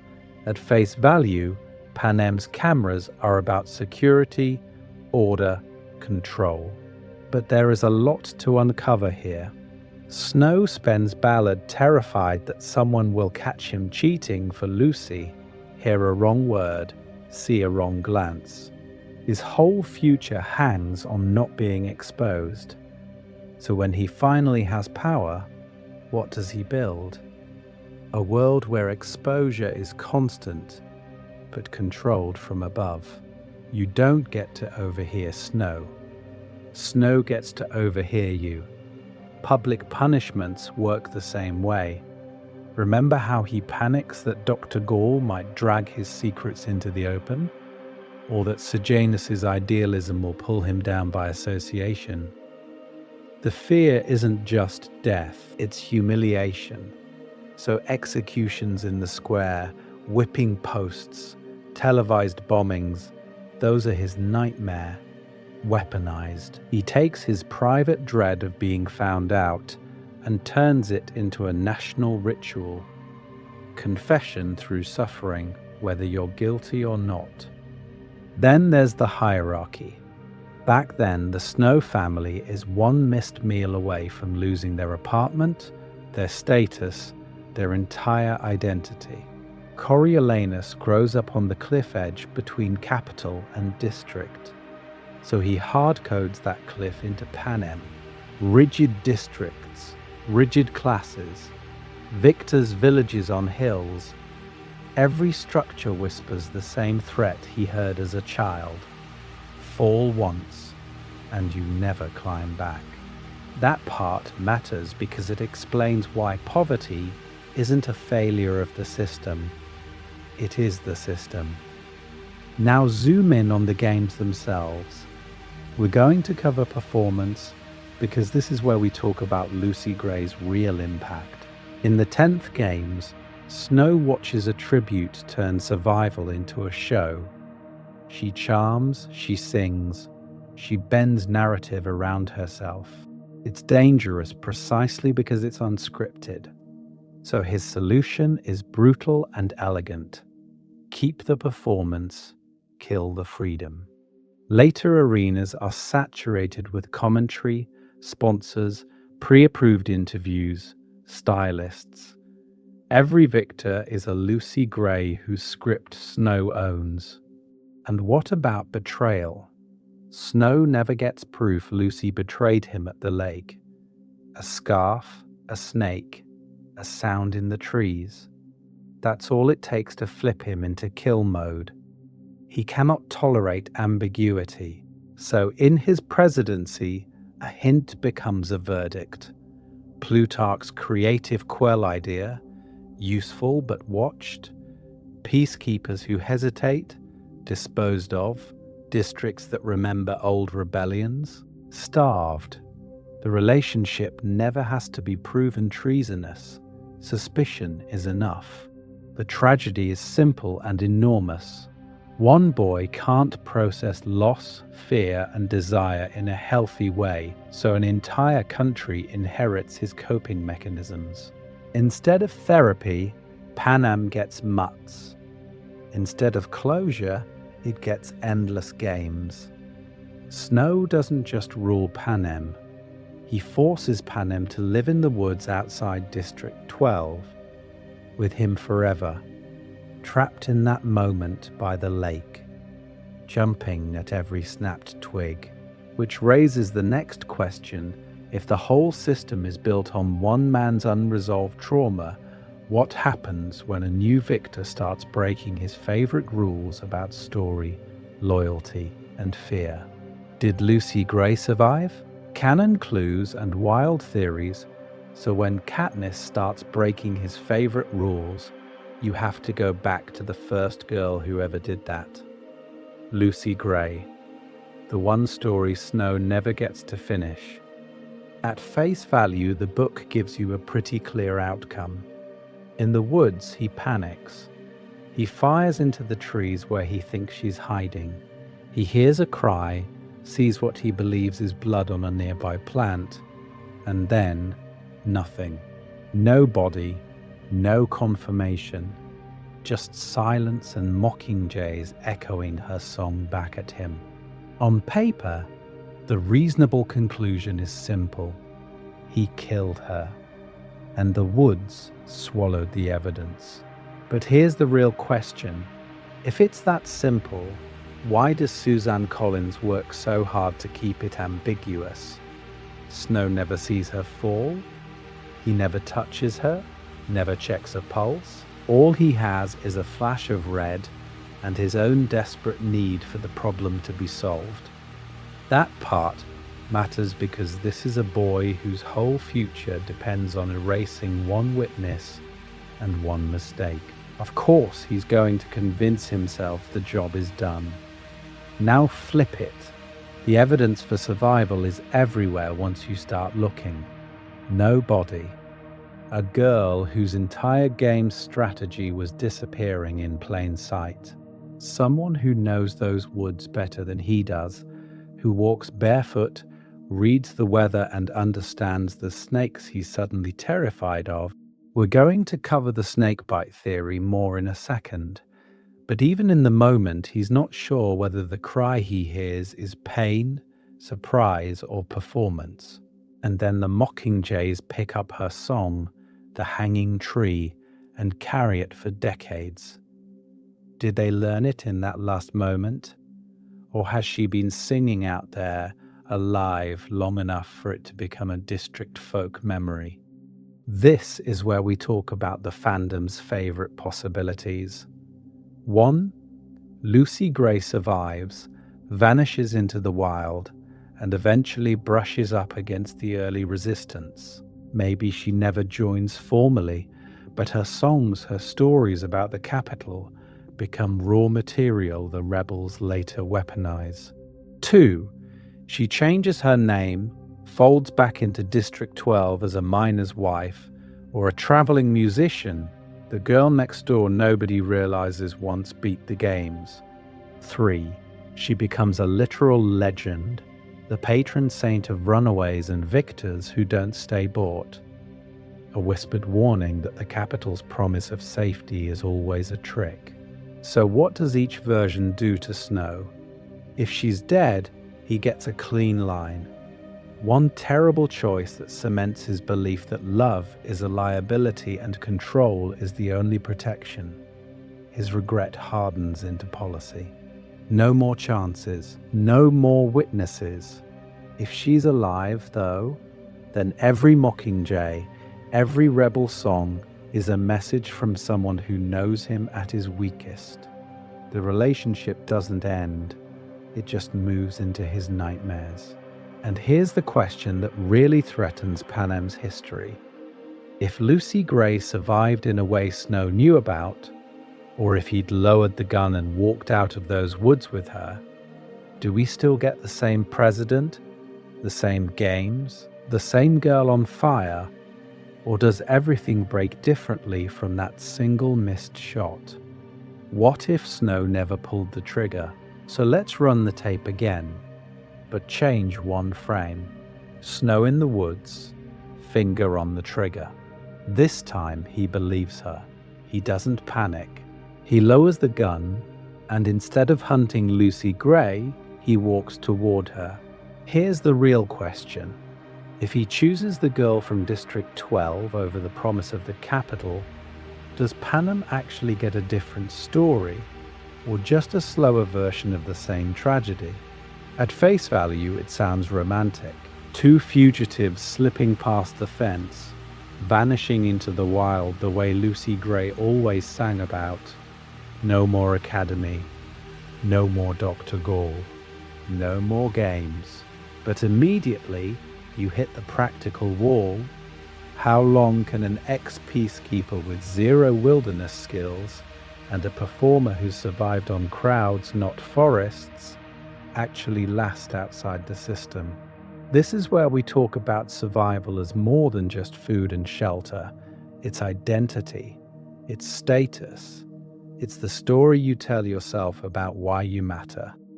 Back then, Snow's entire personality is built on the idea that he's meant for more. The capital is his stage, the academy his arena. So you drop that boy into an off-grid cabin, living on fish and roots, and the relationship bends under a new kind of pressure. Every day they survive is another day his old life gets further away, and another day he has to admit that being with Lucy Gray means being nobody. So what happens 6 months in when the adrenaline fades and the boredom hits? When there's no audience, no plinth prize, no mentors to impress, just endless trees and the memory of marble floors, you can imagine the questions piling up in his head. Why did I give that up? Why am I hiding when I was born to rule? There is a lot to uncover here because ambition doesn't evaporate. It ferments. It turns into resentment. Pattern interrupt. What if Lucy Gray actually makes him better for a while? She's the one person who's ever shown him another way to wield power, through songs, through crowds, through relationships instead of fear. In that cabin version of Panem, maybe she teaches him to stop measuring worth in titles and start measuring it in promises kept. Maybe he even starts to believe that hope can exist without a victor, without an arena. But here's the real question. Does that lesson stick once the capital's shadow creeps back in? Snow's ambition isn't a phase. It's a survival mechanism wired in from childhood scarcity and Grandma Am's obsession with their name. The first time he hears a hovercraft overhead or a rumor that the games are expanding, that part matters because it reactivates the old script. Power or prey, hunter or songbird. In the best case scenario, Lucy Gray becomes a moderating influence for a few stolen years, pulling him away from Gall's experiments and the capital's poison. In the worst, he starts to blame her for every door that closed behind him. Either way, the seeds of President Snow are already planted. The alternate timeline doesn't erase them. It just delays the bloom. Lucy Gray is the last real fork in the road where a different Panem was barely imaginable, and where his choice, gun up or gun down, decides which future gets to live long enough to be crushed. The tribute Snow regretted killing, what regret really means here. Gun up or gun down. That split second in the woods becomes the quiet center of Snow's entire life. But here's the real question. When we say he regrets what happened with Lucy Gray, what are we actually talking about? Because he's not sitting in the presidential mansion decades later, staring out over the Capitol, openly mourning the girl in the rainbow dress. That's not who he is. His regret is closer to a scar, not constantly bleeding, but always there, tugging his reflexes, hardening his policies, shaping what he does every time another girl from District 12 steps into his games. So this is where we talk about layers. On the surface, at face value, the emotional piece is simple. Lucy Gray is the only person he almost lets himself love. She sees him when he's still half human, before the roses and the poison and the perfectly curated image. Losing her isn't just losing a relationship, it's losing the last version of himself that could imagine a future not built on fear. That part matters, because once he pulls that trigger, even metaphorically, he has to kill the part of him that cared.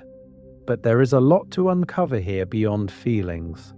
Strategically, Lucy Gray is his first real tutor in power.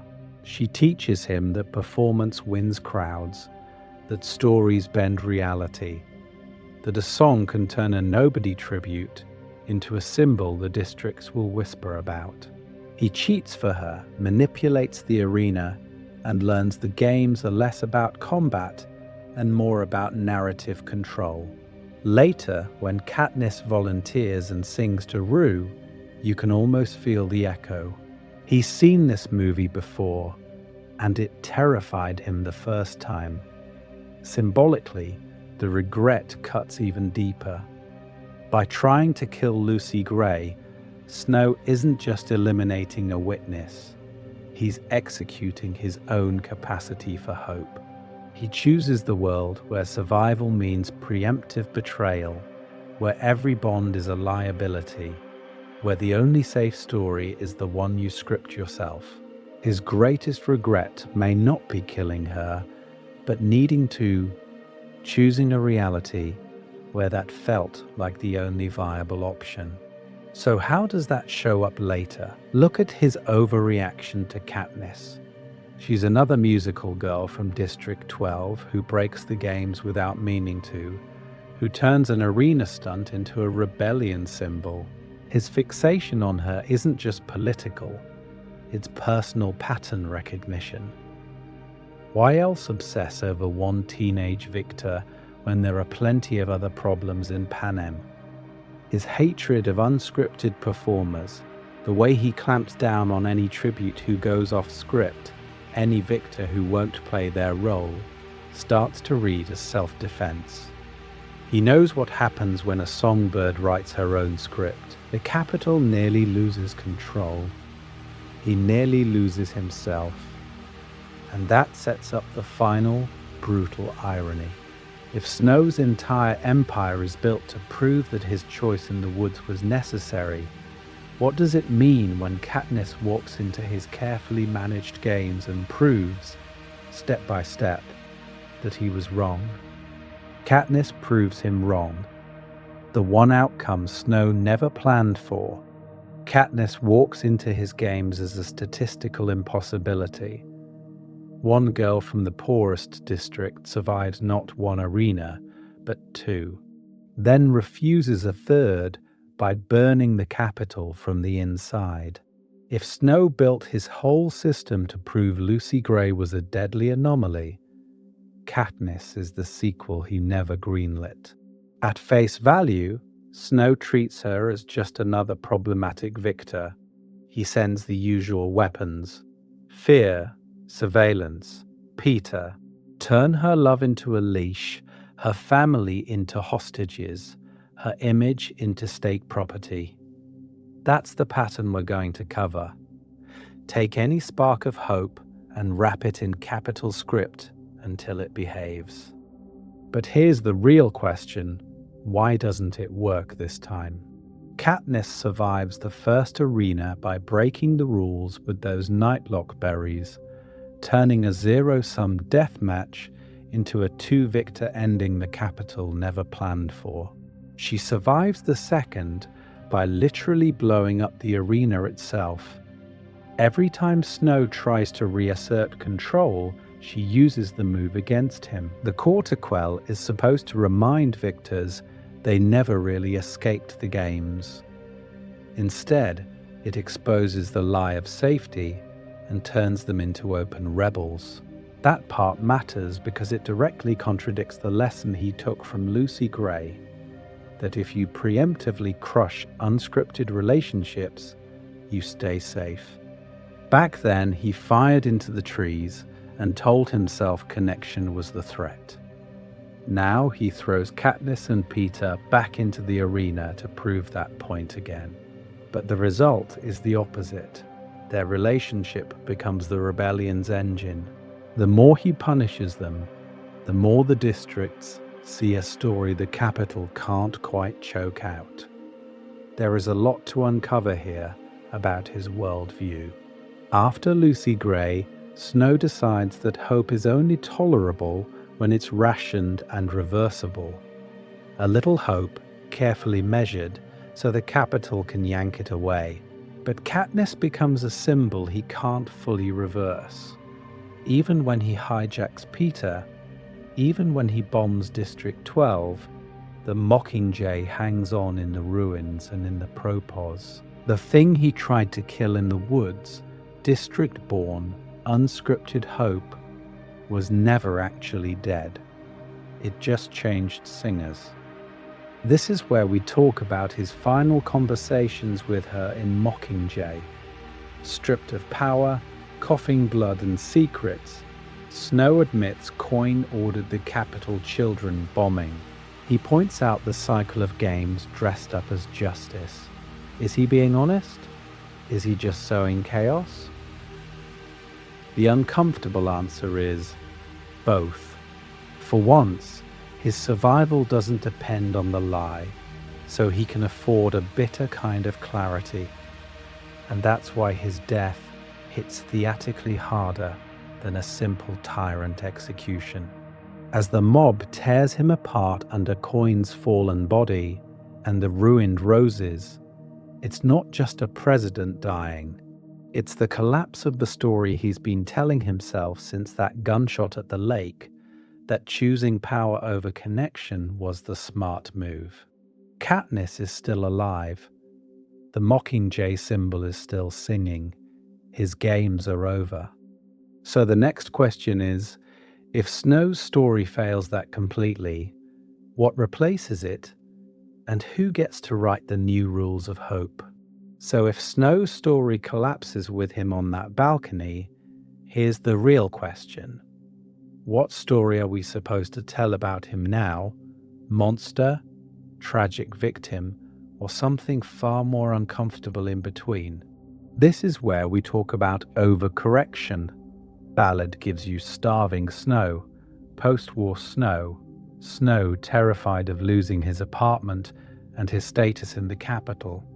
You see him humiliated, powerless, literally washing blood off arena seats. It's tempting to go, oh, he never had a chance. But that part matters because Suzanne Collins is doing something sharper than a simple sob story. She's showing you the ingredients, not erasing the recipe he chooses to make. At face value, his vulnerabilities are ordinary. Fear of poverty, desperate ambition, wanting to be seen, to be loved, to matter in a world that's already run on games and spectacle. You recognize those impulses. You probably know someone who would kill for a scholarship, metaphorically. Snow just ends up in a system where that metaphor keeps sliding closer to literal. The reason this hits so hard is that none of those traits are inherently evil. They're just the raw material that, under pressure and with the wrong incentives, calcifies into something monstrous. So we're going to cover one of those pressure points, the lake.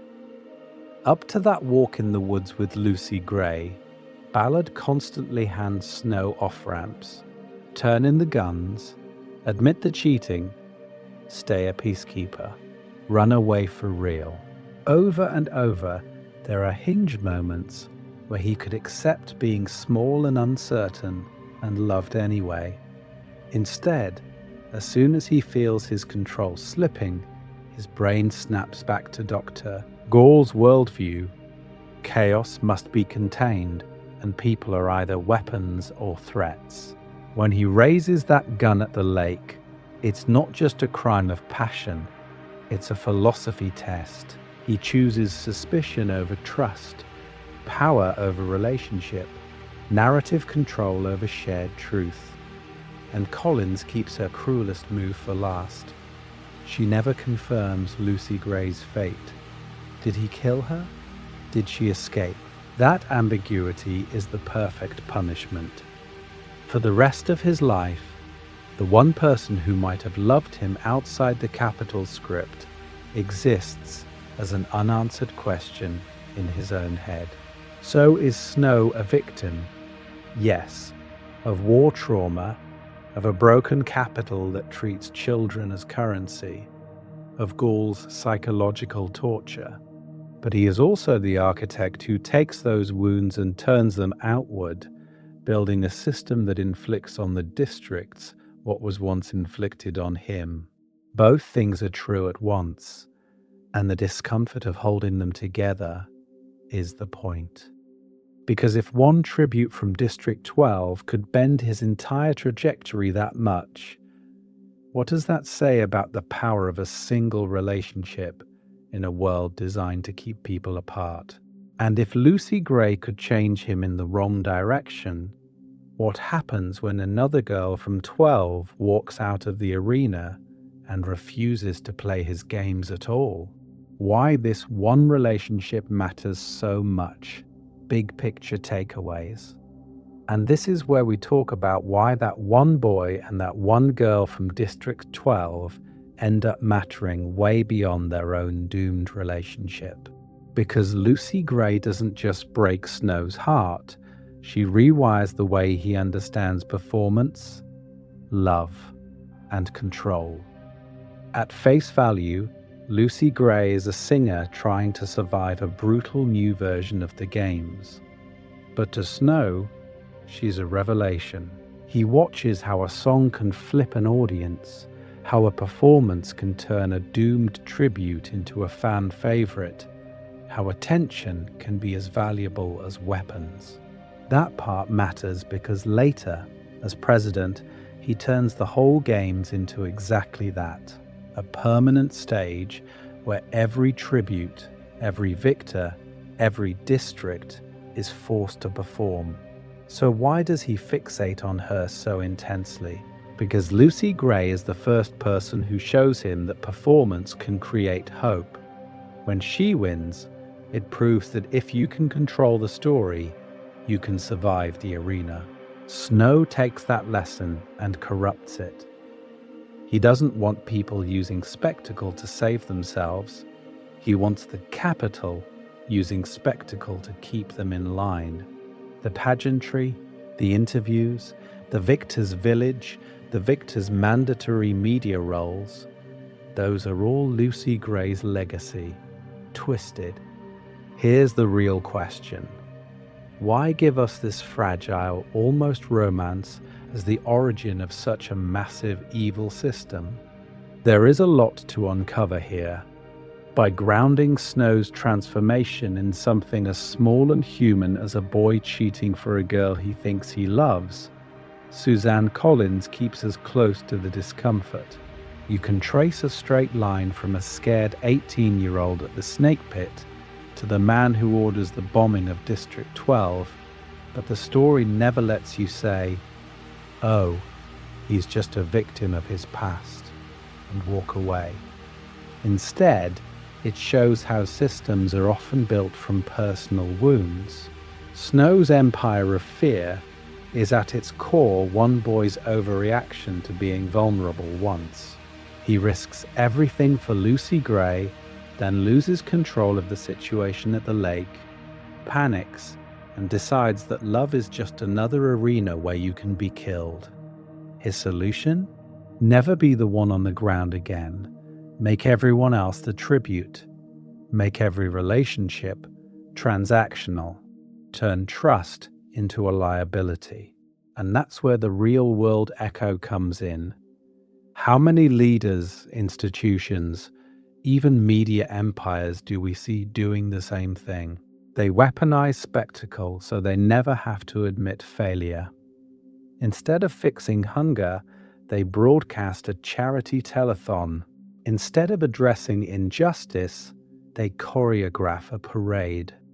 Instead of apologizing, they spin a narrative where they're the misunderstood victor of their own games. So when Snow later obsesses over Katniss, another girl from 12, another singer, another symbol he can't fully script, you feel Lucy Gray haunting the frame. Was Lucy Gray the tribute Snow regretted killing, or the one he never fully managed to? We're going to cover that final question and what her unresolved fate means for how you read the entire series in our closing breakdown. Your turn. Did Lucy Gray survive, and does Snow deserve regret? So now it's your turn to step into the arena a little. We've walked through the clues, the snakes, the gunshots, the missing footprints. But here's the real question for you. When you close the book, is Lucy Gray alive in your head, or buried somewhere in those District 12 woods? At face value, the text lets her vanish in the storm. No body, no confirmation, just a scream, a song, and silence. So what do you do with that? Do you picture her slipping away from the lake, using the chaos she knows so well from the games to disappear? Or do you think the snakebite, the weather, or even Snow's bullets eventually caught up with her off-page? Tell me which way you lean. And more importantly, why? Is it the Mockingay's call, the missing corpse, or just the stubborn hope that one tribute, just one, escaped both the arena and the story the Capitol wanted? This is where we talk about Snow himself. When you look at his relationship with Lucy Gray, do you see any genuine love and regret there? Or do you read it as self-interest from the first song to the final gunshot? There is a lot to uncover here. Is he devastated because he hurt her, or because she became a loose thread in his carefully controlled narrative?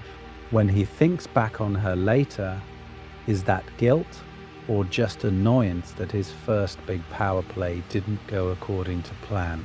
And then, the Katniss question.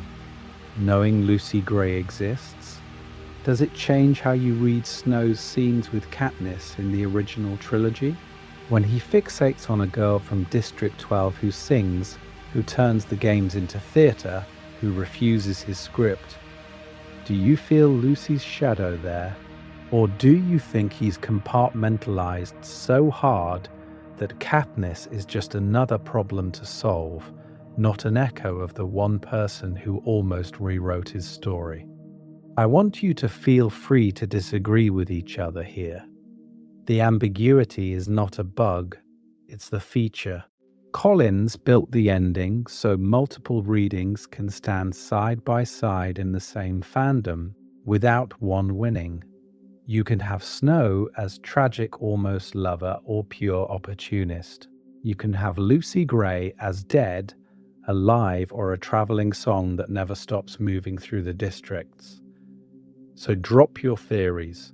Tell me your favorite Lucy Gray moment from the book or film.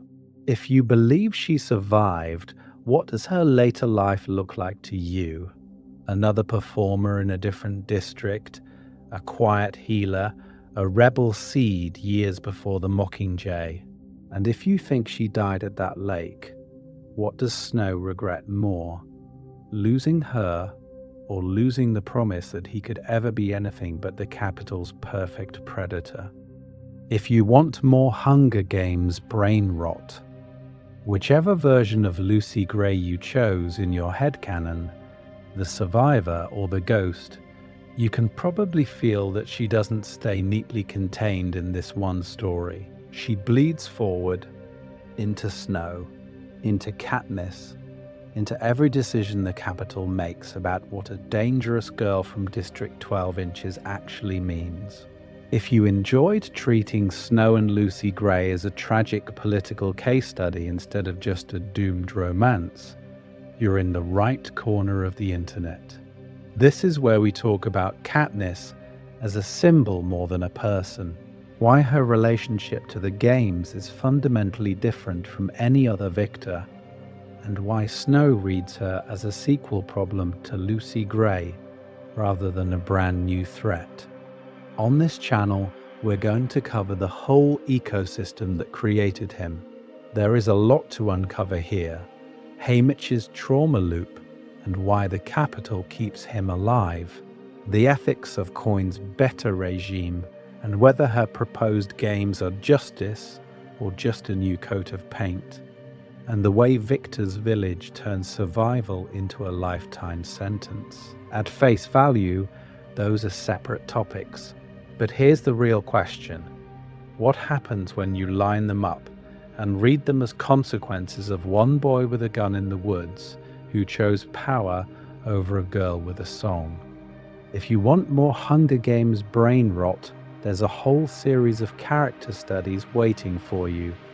We go from Katniss as a reluctant myth, to Snow as a self-authored legend, to Coin as the final exam of Panem's moral collapse. There's also a Panem world-building playlist that digs into things like why Tesserae exists, how Victor's village sells the promise of hope to every district child, and why the Capitol keeps rebuilding symbols that should have died in the war.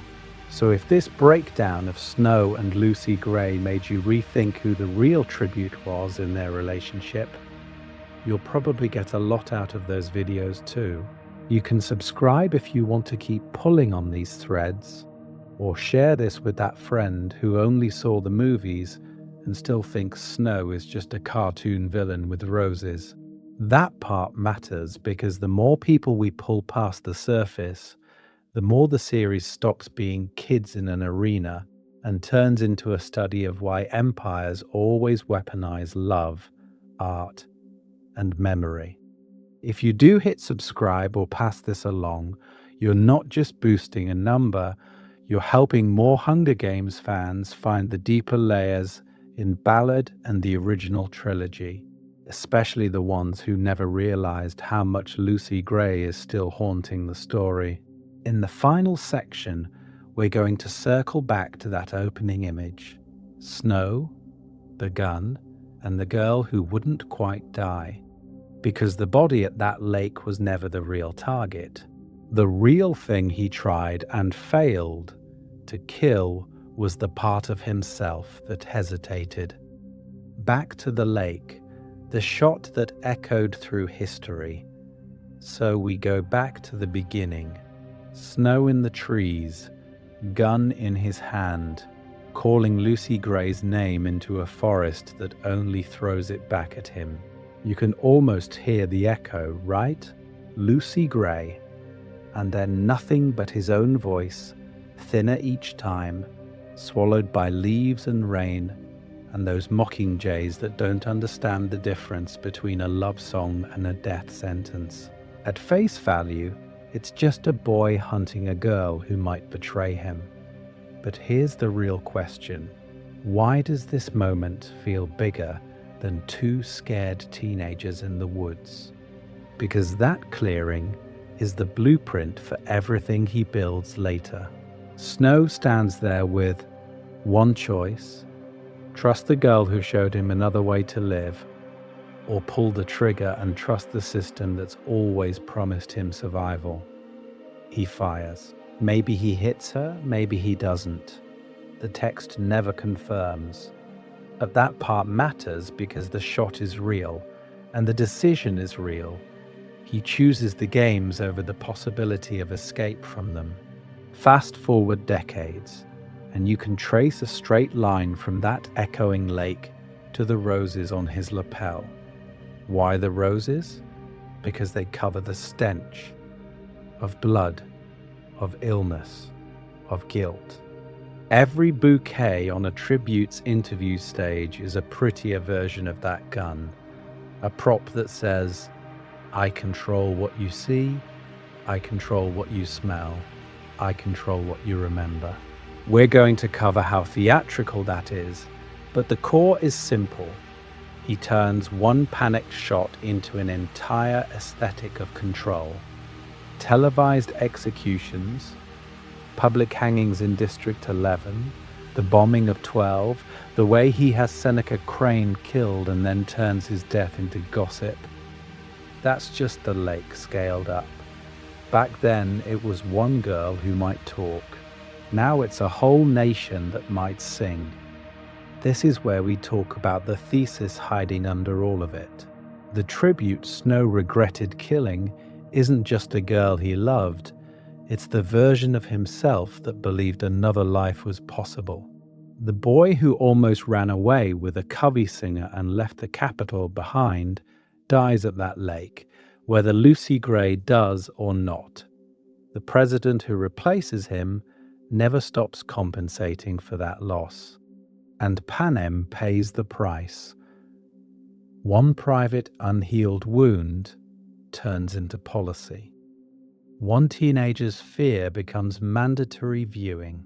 Victor's crowns, Victor's village, the promise of safety if you win, those are just elaborate ways of telling himself that choosing power over love was rational, inevitable, even merciful. If the games are necessary, then the shot was necessary. That's the relationship he keeps reinforcing. So why do the Mockingjays matter so much later? Because every time they sing in the original trilogy, it's Lucy Gray's unanswered song coming back. Katniss's hanging tree, Rue's four-note call, The rebel whistles in the woods. Snow hears all of it as the echo he never silenced. The girl from District 12 he couldn't quite kill keeps surviving in every bird that won't stick to the script. And here's the question we have to end on. When he faces Katniss, another musical girl from 12 who turns his games against him, does he see an enemy or a ghost he's been running from since the day he pulled that trigger? Because in the next section, we're going to follow that ghost straight into the arena he thought he'd perfected, and watch what happens when the song finally answers back, closing the book for now. Until the next trip to Panem, so when we follow that ghost into the arena and watch Katniss turn his own games against him, you start to see the full circle. One girl from District 12 sang him awake. Another girl from District 12 sings his system to sleep. And that's the part that hits a little harder when you step back from the snakes and the roses and the propaganda. Underneath all the capital spectacle, this isn't a grand supervillain origin. It's a love story that never really got to be one, and a villain origin that's more pathetic than mythic. A boy who wanted to be saved and instead taught himself that the safest relationship is the one you control. At face value, Snow spends his life winning. He climbs from hungry academy student to president, from terrified mentor to architect of the games. But here's the real question. If the price of that rise is killing the only person who ever saw him before the mask, is that victory or just a very elaborate loss? If you're still here, 90 minutes deep into a breakdown of one ambiguous scene at a lake and every echo it sends through Panem, you're a particular kind of viewer. You're the person who pauses on a line in the book or a half-second reaction shot in the movie and goes, wait, what does that mean for everyone else?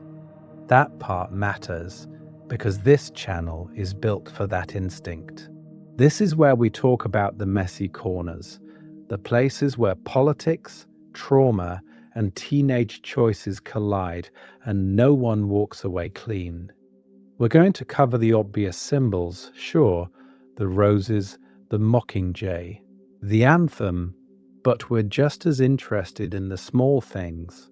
A phone line in a Victor's kitchen, a song in a meadow, a single gunshot in the trees that keeps echoing for 65 years. So if you want to keep pulling on those threads, make sure you're here for the next trip back to Panem. The natural follow-up to this story is the moment Snow meets his final mirror. Not Lucy Gray in a rainbow dress, but Katniss in a plain hunting jacket, standing between him and President Coin. If Lucy Gray taught him that love is a weapon, Katniss forces us to ask why power in Panem always demands a body at the end of the arrow. The next video digs into Katniss versus Coin and the moral questions Snow never had to face. When the old capital falls, what kind of games do you build in its place? And who gets sacrificed to keep that new promise of hope alive? Snow spent a lifetime trying to bury one girl's song. As long as we're still here, still arguing about Lucy Gray Baird and what really happened in those woods, he never quite succeeds. The games end, the victors die, but the song and the question it asks keeps surviving him.